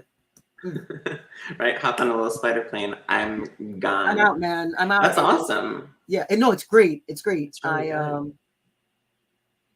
Yeah. They gave me one bite. They gave me one big, huge bite, and my lip was hanging to here. My whole lip, all this was down to here. And I was about to sing in front of 10,000 people. Why is the universe like that?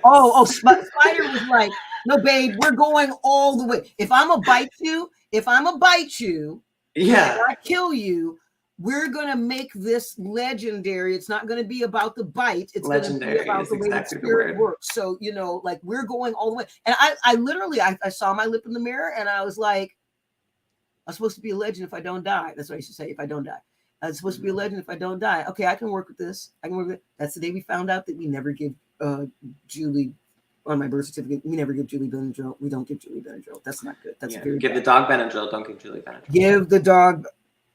I saw that video too. Oh, that's just fabulous. Yes. Yeah, exactly.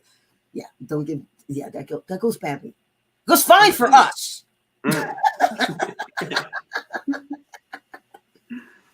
Yeah. So. Oh my gosh, that's so intense. Your musicianship, I don't know your work, and I would like to hear some of it if you would share it with me. Absolutely. If you would send it to me so that I can hear it on my good headphones and stuff. Here's what I'm gonna do. I'm gonna snag the Linktree link. And great. then Yes. I'm gonna just pop it in the comments. That sounds wonderful. Please do. That's fantastic. Fish bread cookie quote. Go, Linda. Go. Please record your songs, Jay Wow. Yeah. No, you literally have to. The world needs them so much. There's like, you have to. You literally cannot not. Can't not. I used to feel that way, and then I stopped. Well, feel that way again. I'm gonna let you guys feel that way for a while and carry me. Oh yeah, no, it's contagious. As long as you can feel this. Yeah, I can sing. I can do the singing that I want to do and work on my voice, knowing that it will be heard. I can play the guitar again and enjoy the practice and knowing that it will be heard. I get to, if y'all will agree to carry everything else. I cannot carry anything else. I can carry those two. That's it. And I will carry those two. I'm so sorry. No. This is Grace. Can you repeat that? I'm so sorry. sorry. Hi. Oh, no, sweetheart. Sometimes it takes a while to come up. We're good. Hi, it's me. This is Jay Wow, and I'm super. I was hanging out a little bit over there. I kind of know what's going on. Yeah. Okay. Great. And I just want you to know that I really love that you come, and I'm really comfortable, and I'm delighted, and it takes the time it takes. Thank you. Okay, so Yes. you So were saying. I was saying, I don't know if you heard me play. I don't know who came. But Yes, I did yeah. not hear you play, but I cannot believe how our body feels about it. So Oh, I fantastic. can't Okay. wait to watch it Right? again. Okay. Take your cues where you can get them. All right. So, right? So, Right? Yeah. yeah, Yes. just Oh my saying. God. Okay. Just saying. All right. That gets to be real. Uh-huh. I stopped because I couldn't carry everything. And then when it became clear I was going to carry the rest of the world, I really couldn't carry my stuff. And it literally was the music or the world. I chose the world. And now I chose the world in a way to where the world is choosing me back. And I have this music and it's already here. Conveniently. Yeah. And How perfect. I just 3 weeks ago, no, it was for Ronnie Jean. It was 5 weeks ago. I just pulled up my music therapist's, years and years and years of therapy sessions. Mark Baxter. So Annie Lennox and Steve Tyler have voices because Mark Baxter exists. Okay. He makes that. I'm just gonna go ahead and write that on my arm real quick. Mark Baxter. Uh-huh. You whoever's writing, tell him that Julie Woods, he doesn't know me as JWoww, that Julie Woods sent you. That and $6.43 will get you a mochaccino at Starbucks. However, he will be delighted. And if there's a space, he's more likely Mark to give it to Baxter. Mark Baxter, Baxter. Mark Baxter. And yeah, I mean, we're not really looking for like a teacher at this point, but I'm more. He's not a teacher. He's not a teacher. Good. He's a therapist. Mark Oh, Baxter. When I had a tumor the size of a basketball, I'm also obese. And so when they went to take it out, they got it down to the size of a soccer ball. And when they went to take it out, because of my size, I was 50 pounds heavier than I am now. They said, there are only 2 anesthesias we can give you. We're going to be operating on you for about 5 to 6 hours to get this out. The first anesthesia, you'll wake up after an hour and a half, and it'll be another hour before we can give you more anesthesia again. So we'll be operating on you and you'll be awake. The other anesthesia, it will destroy your voice. And we hear that you're a singer. So you'll never talk well or sing well again. Well, that's bullshit. So which one do you choose? I said, I will never, ever, ever get over being cut open. I got experimented on by extraterrestrials when I was little.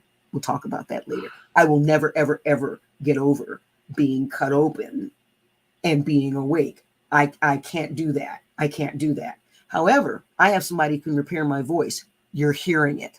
He's not a vocal coach. Yeah. Okay. Yeah. Mark Baxter, when I said Annie Lennox has a voice. Thank you, Mark Baxter. Steve Tyler has a voice. Thank you, Mark Baxter. There's a whole list of A+ listeners that I'm gonna have I get free lessons for life. I get free lessons for life because when Mark Baxter first came to Boston and knew no one, I said, I'm a megaphone. You give me free lessons for life and I will get you people. He's like, free lessons for life. I got him people. I got him people for decades. Okay. Yes. And so I get free lessons for life from Mark fucking Baxter. So yeah, he's amazing. What he does is he gives you your range. He doesn't give a fuck what you do with it. Are you a speaker? Fantastic. Are you a singer? Fantastic. Are you a mom who's never, ever, ever going to have anyone hear what she's doing? Fantastic. It is not possible for this man to care less. If he knew how to care less, if someone could teach him how to care less, he would. What he cares about is that your voice is strong and that you get to use all of your range. He doesn't care about anything else. People are screaming in here. We're really excited about this guy. I can't wait to Google him. Oh, he's phenomenal. He's phenomenal. He doesn't care about anything else. And here's the thing, record producer person. You and Mark get to know each other. And I'm in a lesson and the phone rings. And he picks it up. He goes, hey, how you doing? And he says, hold on, it's Steve Tyler. So how you doing, Steve? And he's like, yeah, man, I've got this show in like 5 hours and we're recording. There's this song and I need this note and he hits it. But you can hear that he's like not Steve Tyler, Yeah, right? yeah. And he's like, I need it, man. I need it. And I need it like now. Like everything else is gone. And I need it right now. And Mark's like, okay, so Jules, you mind if it's like, put him on speakerphone and I will be here until this shit is done. All right. Get me some popcorn. Right. So Oh my God. he goes, okay, Steve, do this, do da da da. Okay. All right. You know the thing where you do, okay, done. Okay, great. All right, so this is what you need to do. You're gonna see and he's like, yeah, okay, all right, I got it, man. And then, okay, yeah, great, okay, perfect. He said, after that, 45 minutes, no sound, and you'll be good for your concert. Okay, and then do the da da da da da exercises, and then not another fucking sound. You do them for half an hour, not another sound out of you for the rest of the night, other than your snoring, which counts as a sound, and then you're good. You're good from here on out. He's like, got it. Clearly what they've been doing for, at this point, decades. Right. And so he does the thing. I'm driving in my car. I'm on my way home. I forget which song it was. I heard the note. I heard the note that he hit. I heard the note that I heard my vocal coach help him hit. It's a doozer. How did that feel to you? It was off the chart. I pulled my car over. Yeah, I did. I pulled my car over. I'm like, I was there for that. He didn't have that. I heard him not hear it. Yeah. And not have it. And then here it is. And he did exactly what Mark said to do. Mark told me that I held certain notes of mine, not all of them, just certain high notes. And it happened to be this one note that I wanted in a song. He said, do you hold it in your ass? And I'm like, okay. It's like, you don't hold this one in your ass. And so you're going to have to switch. So here's what we're going to do. So he gave me a cassette. And he said, all right, I want you to, just before you sing the note, throw the cassette in the air and sit down in the chair behind you. I'm like, okay. So I did it, perfectly hit the note, all the power. I'm like, are you fucking shitting me? He's like, nope. I kept doing it. And when I didn't do it, I finally got to the point where I could throw up the cassette. I said, what can I do? He said, you can spin. You spin all the time on stage. All right, you can spin. So da-da, spin. So I practiced that. So comes to the night, what we got 2,000 people out in the audience. They're waiting for my thing that I do. Yes. And they heard it's coming. And the time comes. I spin up to the mic. I throw the cassette in the air. Crowd loses its shit. Hit the note. Blast it out. Catch the cassette. Spin back out from the mic.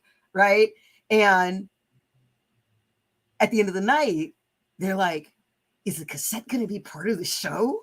And I'm like, no, the spinning takes place of me sitting on my ass with Mark Baxter because I can't hit that note unless I throw the cassette in the air. Okay. I was like, I get to say shit like that.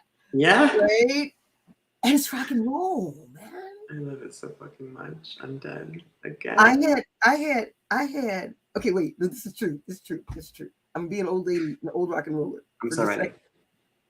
Okay. So videographers following us. Have I told you this already? Not me. Okay, here we go. So videographers following us for 6 months. Okay, There's a point. We are 6 months. We are 6 minutes into our 2-hour set. We are 6 minutes into our 2-hour set. 2,500 people out in the. I kept track of the numbers because I couldn't believe this is 1980. These kinds of numbers, right? And so I'm doing the me thing. And he tracks over, and there's everybody, and we're heaving. It's Michael Mangini on the drums. So we're all like at capacity all the time, right? And he pans over, and there's Rick next to me, who has done his best to do his version of things. And then he gets to me, and he starts at my shoes. There is fog coming out of my shoes and my pants, and he pans up my body on that heated stage, and it looks like I have a fog machine. I used to lose 8 pounds of water weight in an hour and a half. Every show. My nickname was the Tasmanian Devil on Coke. Oh my God, what an honor. I love it so much. Oh my God. It was just like, it was I need it. It was all of the things. I broke the ceiling beams in a building because I'm a rabble rouser, and we had a song called Jump, and I got the audience so riled up in this bar, and I'm like, I know you're white, jump on the same beat, and they laughed, and we did, and then we felt the floor go ka-chunk. The owner calls us the next day laughing his ass off. He said, I have never had this much fun paying a bill. You guys broke the ceiling beams in the basement. I mean, power of music. Like, what are you gonna do? Try to stop it? Yeah, good luck. Good fucking luck. Yeah. Thank you. Thank you for hearing my stories with such graciousness and delight. I feel like that old rocker at the bar, and you're like, oh God, they're going to start telling the stories again. And yet I was a bartender. I'm literally made for this. Oh, I love okay. this shit. Oh, Yeah. thank you. Yeah. I've been a bartender. I was mostly a bartender for the last like while. Oh, I actually thank you. That's like telling me you're like a real shrink. Right. Well, not only that, but I mean, well, you'll hear. Nice, it's wonderful. I have to go though. And I was gonna say, and I'm gonna finish. My God, I've been on here for 3 hours, 3.5 hours. Well, you know, time flies. Holy hell! And this is beyond fun. I know, you're the best. We should do this again. And please consider doing video casts that you also turn into podcasts. Yeah. Okay, instead of simply podcasts. I think that's really important for you and for the world. You're going to bring something.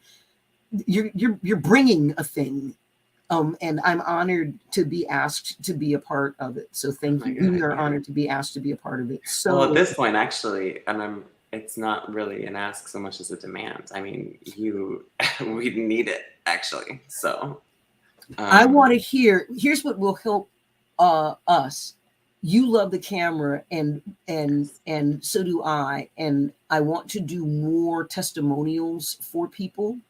And I want us to start building a culture that does testimonials, that does authentic, like I want to say, talking with, this will, like, they can clip, all right, so here, right here, getting to be in the presence of the star system, or stars as they allow me to call them, thank you very much, okay, right, getting to be with this set of beings, the feelings of intense, erotic shamanic validation at a celial level is off the chart. And when they call themselves star system, it's not simply a collective. Some of us are collectives, and that's true. Some of us are communities. Some of us are tribes.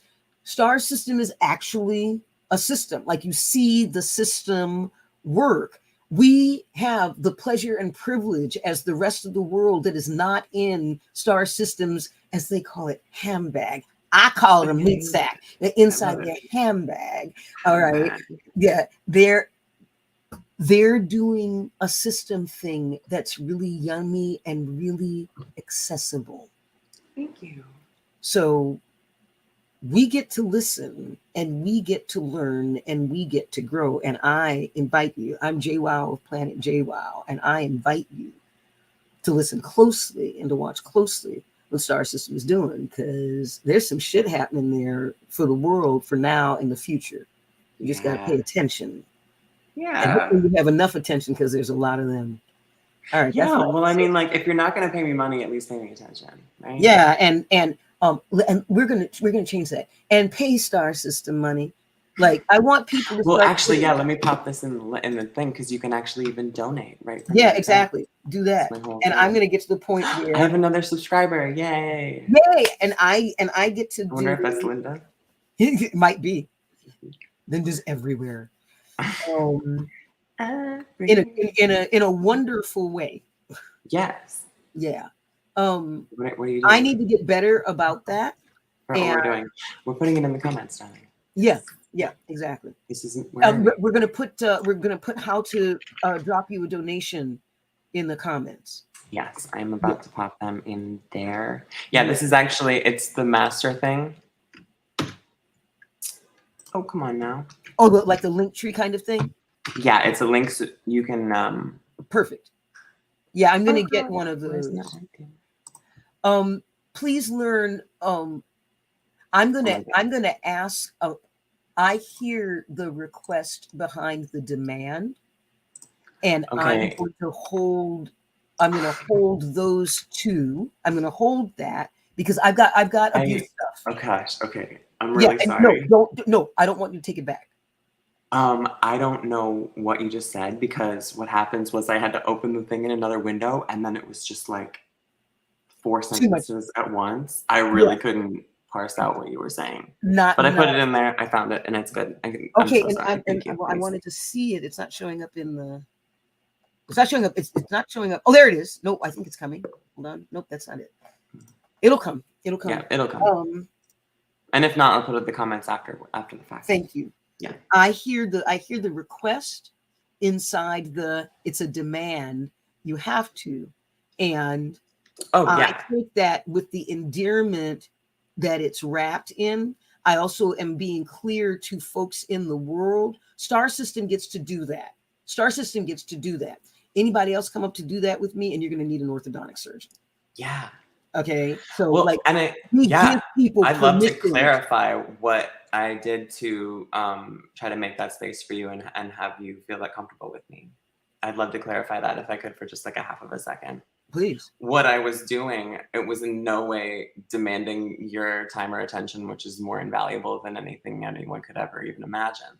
What it's about is calling the being of love that is right up in under your meat sack. It was just an activation, and it was a And a welcome. it was a mammalian expression of like I just had to have some, you know. Yeah. It's just it's so good. It's so good. It's so it was a good. compliment. It's so and that's yummy. really all that it was. It filled me. It filled me inside in all kinds of yummy places, and then all like I got all that happening. I'm also every moment that I'm alive is a teaching moment, and so I'm saying to those who are learning this, you earn that. You earn that with people. Star System earn that, and it's a privilege to have it. And thank you. Yes, and you don't just you don't simply make that kind of assumption. You check in. Star System and I do not know each other well, do not know each other a lot, and we know each other a whole lot and have known each other a long time, and all of that gets to be true. Yeah. And well, so, I mean, if you're going to try to live on the earth plane and you're uncomfortable with a reconcilable paradox, I have such bad news. It's going to be real hard. It's going to be real hard. It's going to be real hard. And they do. They have such a problem with it. I know, and they try and make it easy by calling it a paradox. And when I say multi-docs, I keep blowing people's minds, and I'm like, "Why is that hard?" Omnidocs, how about it? Yeah, there you go, San. All right. So, and I know you need to go. I know I need to go. And that clip in that, I want I'm learning how to build an active community, and I wanted to invite you to come learn with me. Because I'm building a community of activated evolutionaries so we can actually get some shit done. Folks who are like you, who are like, I'm gonna poke at this until I find the thing I love that. Mm-hmm. Like, great. There's all this to poke. Is that the only thing? I'm gonna leave you for a minute and then I will come back. And you're like, no, I this music. I like that. What's beautiful is the fact that all of us have our own little thing going on. We've got that omnidirectional pointing thing, poking thing. Anything that needs to be poked. I'm loving it. That one. How about this one? Okay. Yeah. I mean, like the amount of projects we've got going on. And let me find the way to have you help me do the thing that gets you off. Yeah, I love learning, and I would love to learn. Yeah, you do. Yeah, I do. Yeah, you do. I wouldn't have shown up down here if I didn't. This is fun. Most of the time. Thank you. Yeah. Yeah, depends upon how you define your fun. You don't die enough times, and then the whole thing gets to be fun. I keep dying, though. That's the nice part. That's fantastic. I didn't do that one. I didn't do that. I haven't done the full death thing ever. Well, one of us did, and now we kind of only do it like metaphorically. So you have what it is. I don't have that one. I have the come up to. I have the come. Oh, I can 100%. We should talk about that. I would totally love to let you know how we do that anyway. Yep. What is she talking about? What are we even talking about? We're we're talking Sorry, about we're coming up talking. to the edge of death. No, we're coming. Folks do this for me. Coming up to the edge of death. Yeah. I'm so excited to be able to do this for you because my world is made out of people who do this for me. Which is spectacular. And I'm getting a couple. working really hard. I've Yeah. been working really hard to get better at it. And I'm like, I literally am going to tell Ronnie Jean that I did this for you a couple of Yeah. times tonight. And I'm just Yeah. so proud of myself. I don't know what to do. This Not a thing, couple of times, really? Oh God. No, I'm just kidding. It's gonna happen. It happens all the time. I'm just happy that you're not mad because that's really what usually happens. You're not like usually, but like in a general way when you're like Yeah. not quite being able to pay attention. people are I like, have a "Oh, you don't planet care of about my what I say." own for a reason. It's like, Say that I again. really just don't want to, I'm just not you. Like when I literally told the planet, the next time I deal with you, you're going to ask for me because I'm happy over here. Absolutely.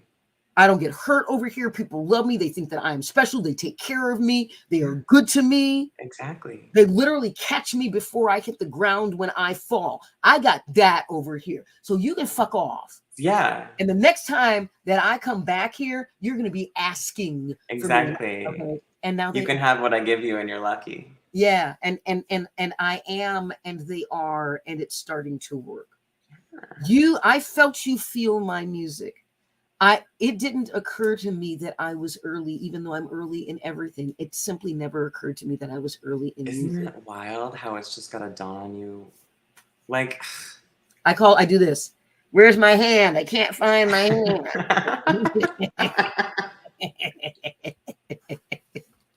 I'm just saying, right? Right? That's one of those not even like cosmic, that's one of those existential jokes. That's just like talk about layers. On so many levels.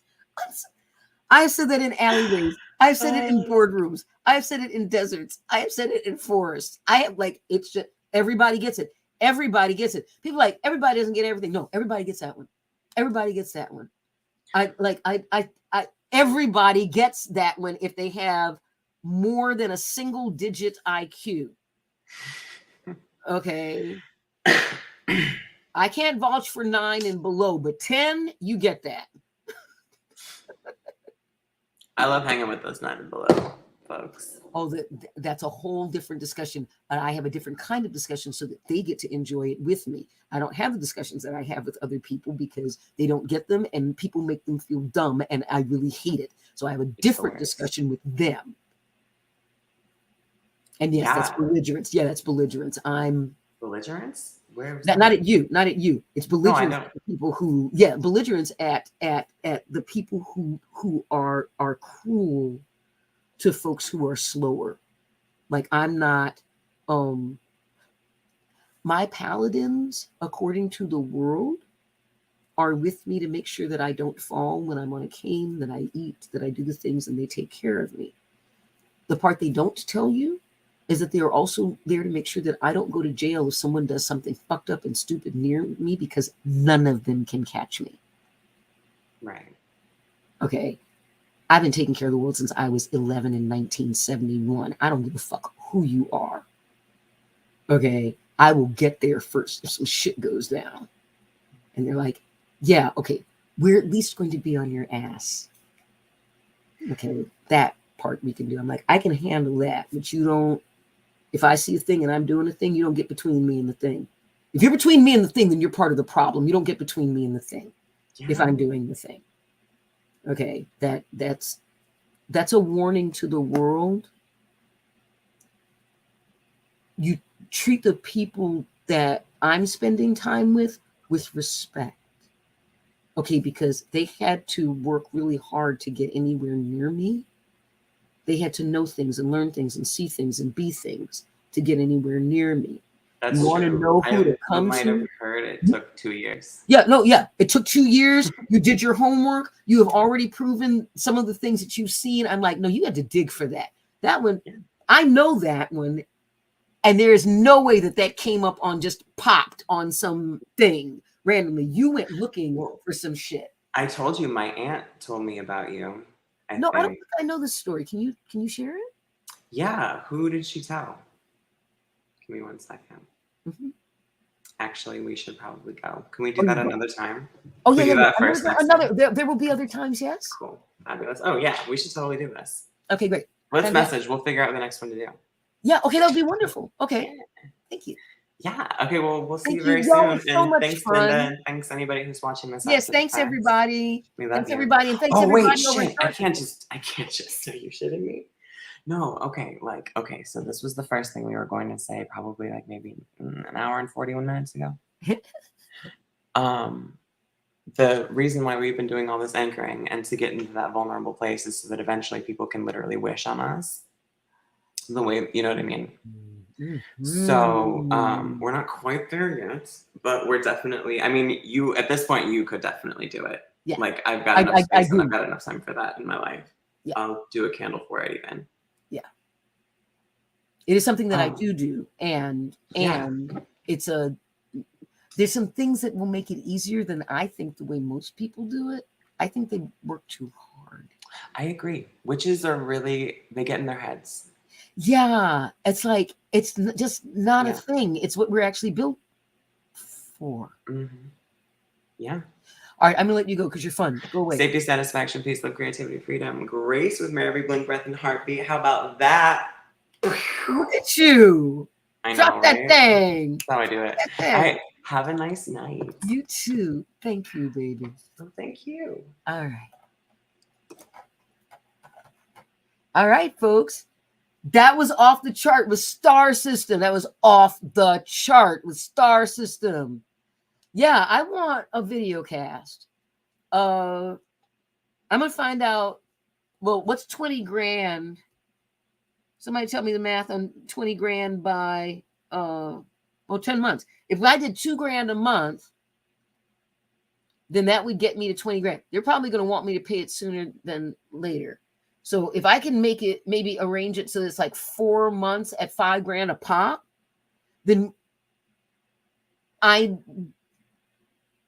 we almost have a paid thing. We almost have a paid place and a free place. We almost have a thing. There's a thing called Sovereign Rhythms that Rhiannon Zorn has put together that I think may be where I wind up right now. And then I'll slowly build out my own community because she built it waiting for, she didn't know what, like an elder or a sage or something to come and do something with it, and has just been waiting, and then saw me and went, you, and then went, oh, I can't ask that. And then now here I am. So Sovereign Rhythms works for me. Sovereign Rhythms can be the home before I transition into the White House, or in this case, onto the set up virtual planet. So it's going to be my home away from home at Sovereign Rhythms. And so I want everyone to come, and we're going to learn together how to be activated. 3 hours. What? I know, right? 3 hours and 41 minutes going on 4. Did not mean to do this at all. Was going to come on here and be done in an hour. Yeah, that worked. Isn't Star magnificent? Isn't Star System magnificent?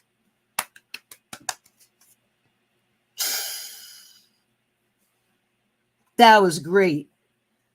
I think, Linda, take this 4 hours and break it up into about half-hour chunks, and let's put them up individually. Can you do that? Let's just do that and see if people will watch them. And then I'm going to go out and say, look, we chunked this down for you because this is one you're going to want to see. Okay, I'm playing guitar. I'm talking with Star System. Share this. Just actively going after, and we're going to get some video. You heard Star. It's like, I want to magnetize getting the video people. Don't be cruel to a heart that's true. What is that from? I know that. That's a song.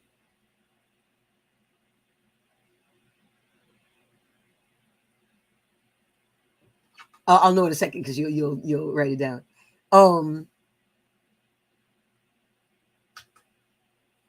Stars is great. Stars are great. Stars are fantastic. Stars are fantastic. I'll do the R. Stars are fantastic. Absolutely. And exactly what I needed to be okay with coming back to music. I know that. Don't be cruel to a heart that's true. I know that. The key is that Stars said, even before hearing me, that they master stuff. It was fun not showing off. My voice is shot. I haven't played. I played badly. I did all the things, and it didn't matter. I didn't care the way I don't care about drums. Maybe I have finally gotten to the point where I don't give a shit so that I can actually do the music thing. That would be lovely.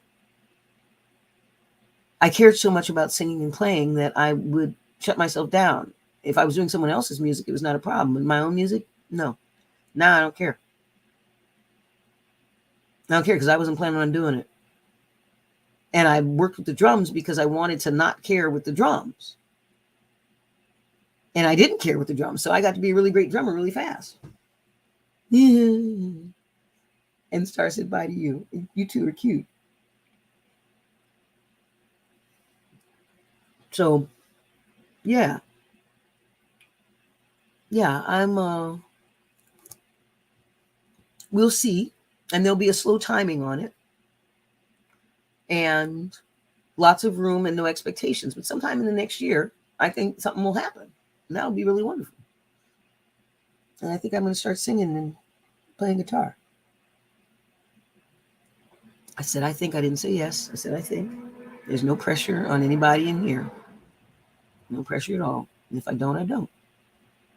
And I just might. Just might. All right. I need to go to bed. I'm singing tomorrow. Yep. It's the 31st. Where's the little card? The card is somewhere. Yep, the 10:30. And I think I need to get there at like 10. And there's a parade tomorrow. And all the little town things. And, you know, da-da-da. And I'm singing God Bless America down at the cemetery. And the church by the cemetery, at least. And yeah, I'll find a little card and it'll tell me where I'm supposed to be when.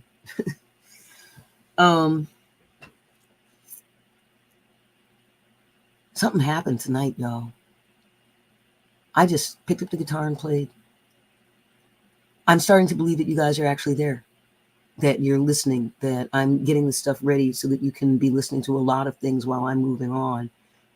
I think I've given myself enough lead time with all of these videos. I feel like I'm stacking the deck so that I can, by the time you get to these videos, I'll be far enough ahead to have figured out what's next culturally for the planet, because that's where I'm headed.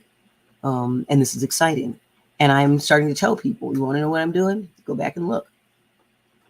Go back and look. Like, I've already started building out the Grow Good Tribes, where I'm going to learn out loud with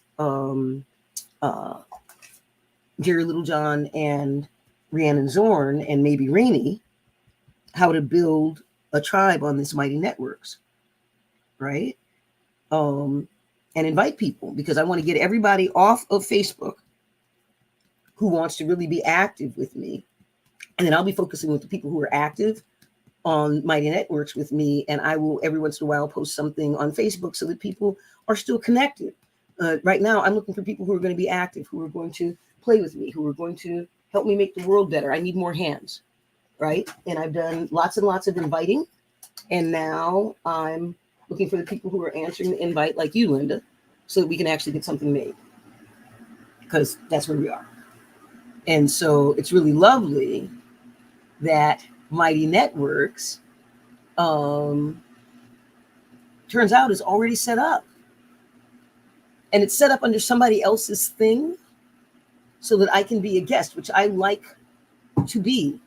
I prefer to be a guest for quite a while until I know what it is that I'm really doing and I get enough hands to do it well. So I want a guest everywhere. I want to be on guest podcasts. I want to be on a couple of podcasts a week. Elvis? I need to know what the Elvis reference is. because you do know that my passion for, I don't hate him. I do, however, loathe him to the point where when he came out on the Rock and Roll Hall of Fame stamps at the post office, I live in a little town, and bless her, the beloved behind the counter knew how much I hated that man and why. And she said, hold on. And she held up a line of people so that I could get the rock and roll stamps, and tore all the Elvis stamps out of them and gave them to a guy behind me and said, you don't have my issues with Elvis. And he's like, you got very real issues with Elvis. I said, Elvis said, the only thing a nigger is good for is shining my blue suede shoes. I have problems with Elvis. I have problems with Elvis telling record companies that if they put black people's faces on their albums, that he would, any album that had a black person's face on it, showed them dancing the way that he stole, that he would make sure that that record never got played on a radio station in America. And he could do that. Elvis was a petty, hateful, horrible, low-life, scumbag, piece of shit, candidate for retroactive abortion, misogynistic, racist fuckhead. So I would like to know what the Elvis reference is. Growth in reality. I don't know what that means either. Because you're about 7 or 8 minutes behind me. And so I'm not going to know unless you give me context. And we'll find out later. And I got to say my piece about Elvis. Even the Smithsonian, when they did the Elvis exhibit, we were shocked because I'm like, they're just going to whitewash this guy. They didn't. They talked about what a racist he was, how horrible he was to black people, what a horrible human being he was. I was so grateful because normally, those kinds of exhibits, he's the king of whatever the fuck he's the king of. And, or, people who don't know anything about him think he's the fucking king of. And, anyway, I don't want to end on his note. This has been fantastic. Absolutely fantastic. And Star System's up for doing it again. I think a podcast with Star System, letting me guest host with them a lot with multiples would be a blast. Or just maybe I'll have a show with Star System and just guest host. And we'll bring different neurodiverse people to come talk about what that looks like. 143. It is 143. Oh, perfect. And I'm getting ready to go. Fantastic. Oh, something shifted. I got up leveled tonight. Thank you, stars. Thank you, Linda. This is fantastic. All right, sweet ones. We got to figure out how to let people know to come party with us on YouTube. I got another 17 days or so of Facebook jail. And by the time I'm out of jail, 18 days, that's 2 weeks, I'm going to want to be doing live stream to full groups on Mighty Networks. I want to build the groups and live stream to them, have them come. Because I want off of Facebook. They're not going to get to tell me what I get to say and not say for real. They're just not. I'm going to play by their rules because I want the door open for my beloveds who simply won't go anywhere else. And I'm going to do the meat out loud. We need the meat out loud. We need what I'm doing, what I'm coming into now, I believe. And I certainly know from my visions, I need to be doing this right now, hardcore. And so, and I am. And, and I think I'm going to get the Planet JWoww logo. These are eye healing glasses, like they're Bates glasses. If you wear it for half an hour every day, your eyes get better. And see how it's got my Urban Bliss Shaman logo on it? And so I want to get these made with the Planet JWoww logo on it, and that would be really trippy. What else? I think that's it. I think there's 24-second prayer in our future. Yep, there definitely is. All right.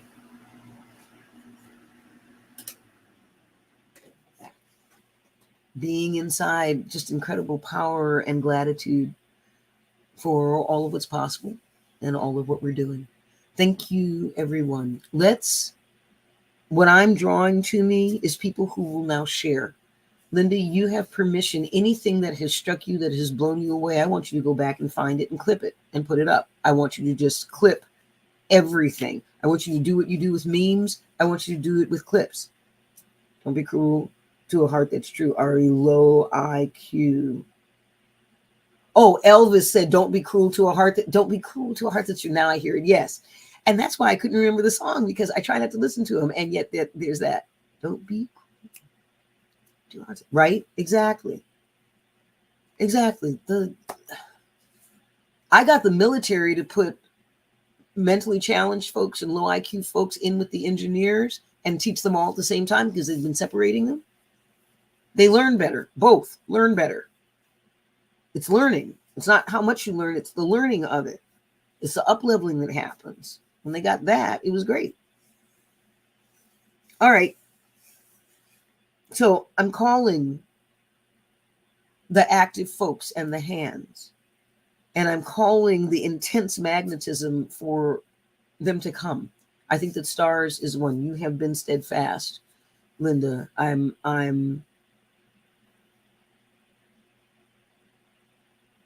It's time. We're ready. I can feel y'all. I've made us the best airlocks and the biggest apertures and a whole planet. And we have things to do, and I've got them cataloged. And so now please come and let's do them. And it's going to be great. I'm so glad. I'm so glad that you're here, and, get yourself decontaminated and unpacked and settled, and let's do stuff. We're going to de-euphemize you, and we're going to get the divisiveness off of you. Right. And then you'll be ready to dig into this, figure out, once we take that off of you, you'll lose a lot, which will be great. And then you'll be able to, with what's just simply you and not all that crap, you'll be able to pick from things here that are good. You'll be able to pick and choose. We have videos, we have books, we have classes, and I'm saying that and going, oh my God, I'm going to have a book done, I think by, I don't think I thought I was going to have it by the end of this. I'm going to have it done by the end of June, but and I'm going to let everybody know. It's called Guerrilla Safety. I've already started writing that. You were there for that, Linda. And so got it outlined, getting it fleshed out, weaving what's happening with the safety course into it, and then it into the safety course for the next go round. Everyone in this go round is welcome to come for free to the next go round. I'm going to do 2 rounds, and then it's going to become a do-it-yourself course, do it at your own pace course. And then once people have done that and the free one, so they'll already have 8 hours from me. If they still want more from me, they're going to have to really want it, because then we're going to be looking at a 3-month thing. And that's probably going to run about $4,000 or so. $3-4 grand. If I'm doing it as a class, yeah, it's going to run about $3 or $4 grand. And we're going to really, that's going to be a thing. So it's just, this is how we're going to do it. And the class is going to be about $300-400. I'll do a free thing that's really intense. I'll do the $300-400 one. And then that's basically a month. It's 4 things. And then it's, $3,000 or $4,000 for the next intense thing. And then I'll do another class. And once I've got those classes, then there'll be enough people who have individual things or who have different things to go to that I can start taking the mix and matched information and building the next thing that pulls all of it together. So I get to do that. So that gets to be true. That gets to be fun. So that's the plan. Growth in reality, yes. My music journey recently and tonight, yeah. Yeah, it is. Well put, Linda. Oh, that's a good one. Thank you. Yes, it is a growth in reality. That's exactly what it is. I wouldn't have put it that way, and you're right. I like that. I'm going to hold that. Thank you. Growth in reality. Yeah, it is. The realness of it literally is what is being emphasized. Fantastic. Thank you. So this is what I mean, folks who are wondering. This is what I mean when I talk about outsourcing my humanity, outsourcing my thinking. I would have eventually gotten to that. And I sure would have eventually gotten to that when I need it right now, at another point when I need it way down the road, 6 months from now. Now I've got it now. Thank you. And Linda tracks timing things that she knows that we love. 143. I built a world that I love with people that I care for very deeply in it. And that's just about all I have in it are people that I deeply care for. And the rest of the world is off someplace else that I'm not dealing with it directly unless I choose to. And most of the time I choose not to. And then when I do, it's usually through someone else who actually likes dealing with the world and likes me. And so they help and they make it much easier. It's like me showing somebody around Los Angeles who hates Los Angeles. They don't hate Los Angeles by the time I'm done. They want to move to Los Angeles by the time I'm done. Okay, I love Los Angeles. You have to see Los Angeles through my eyes. Right? So it's officially 4 hours. Apparently with the logo. So apparently I'm going to go over to wherever I got the something print and get some made. Yeah, I got it. Somewhere out there is a web designer who loves me. A web designer who wants to come just do the site stuff so that I need the WooCommerce fixed so that I can just put stuff up and it makes sense. I need somebody to put up the WooCommerce, to do the designs and things and get them up because I have a system for it.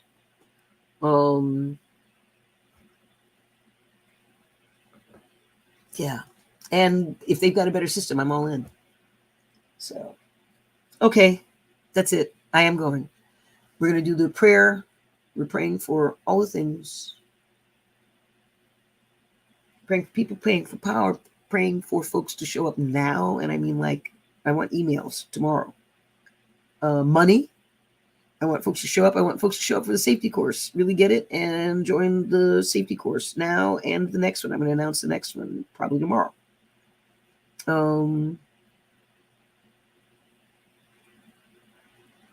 Yeah, this is exciting. Okay, focused. Everybody together on the count of 3. 1, 2, 3.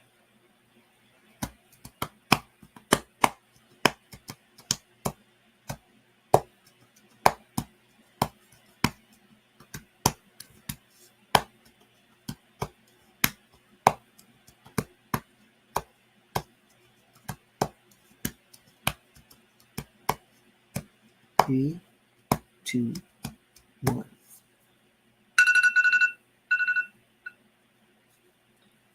All right. Thank you. I'm drumming y'all into my heart. Here we go. All right.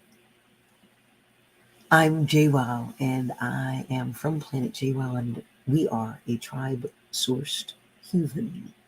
This is our legend that we are building and bridging together, sweet ones. Thank you so much. Sticking to it. Take care, and until soon. Bye-bye. Linda, thank you, as always, sweetheart. And stars, thank you. Bye, everyone.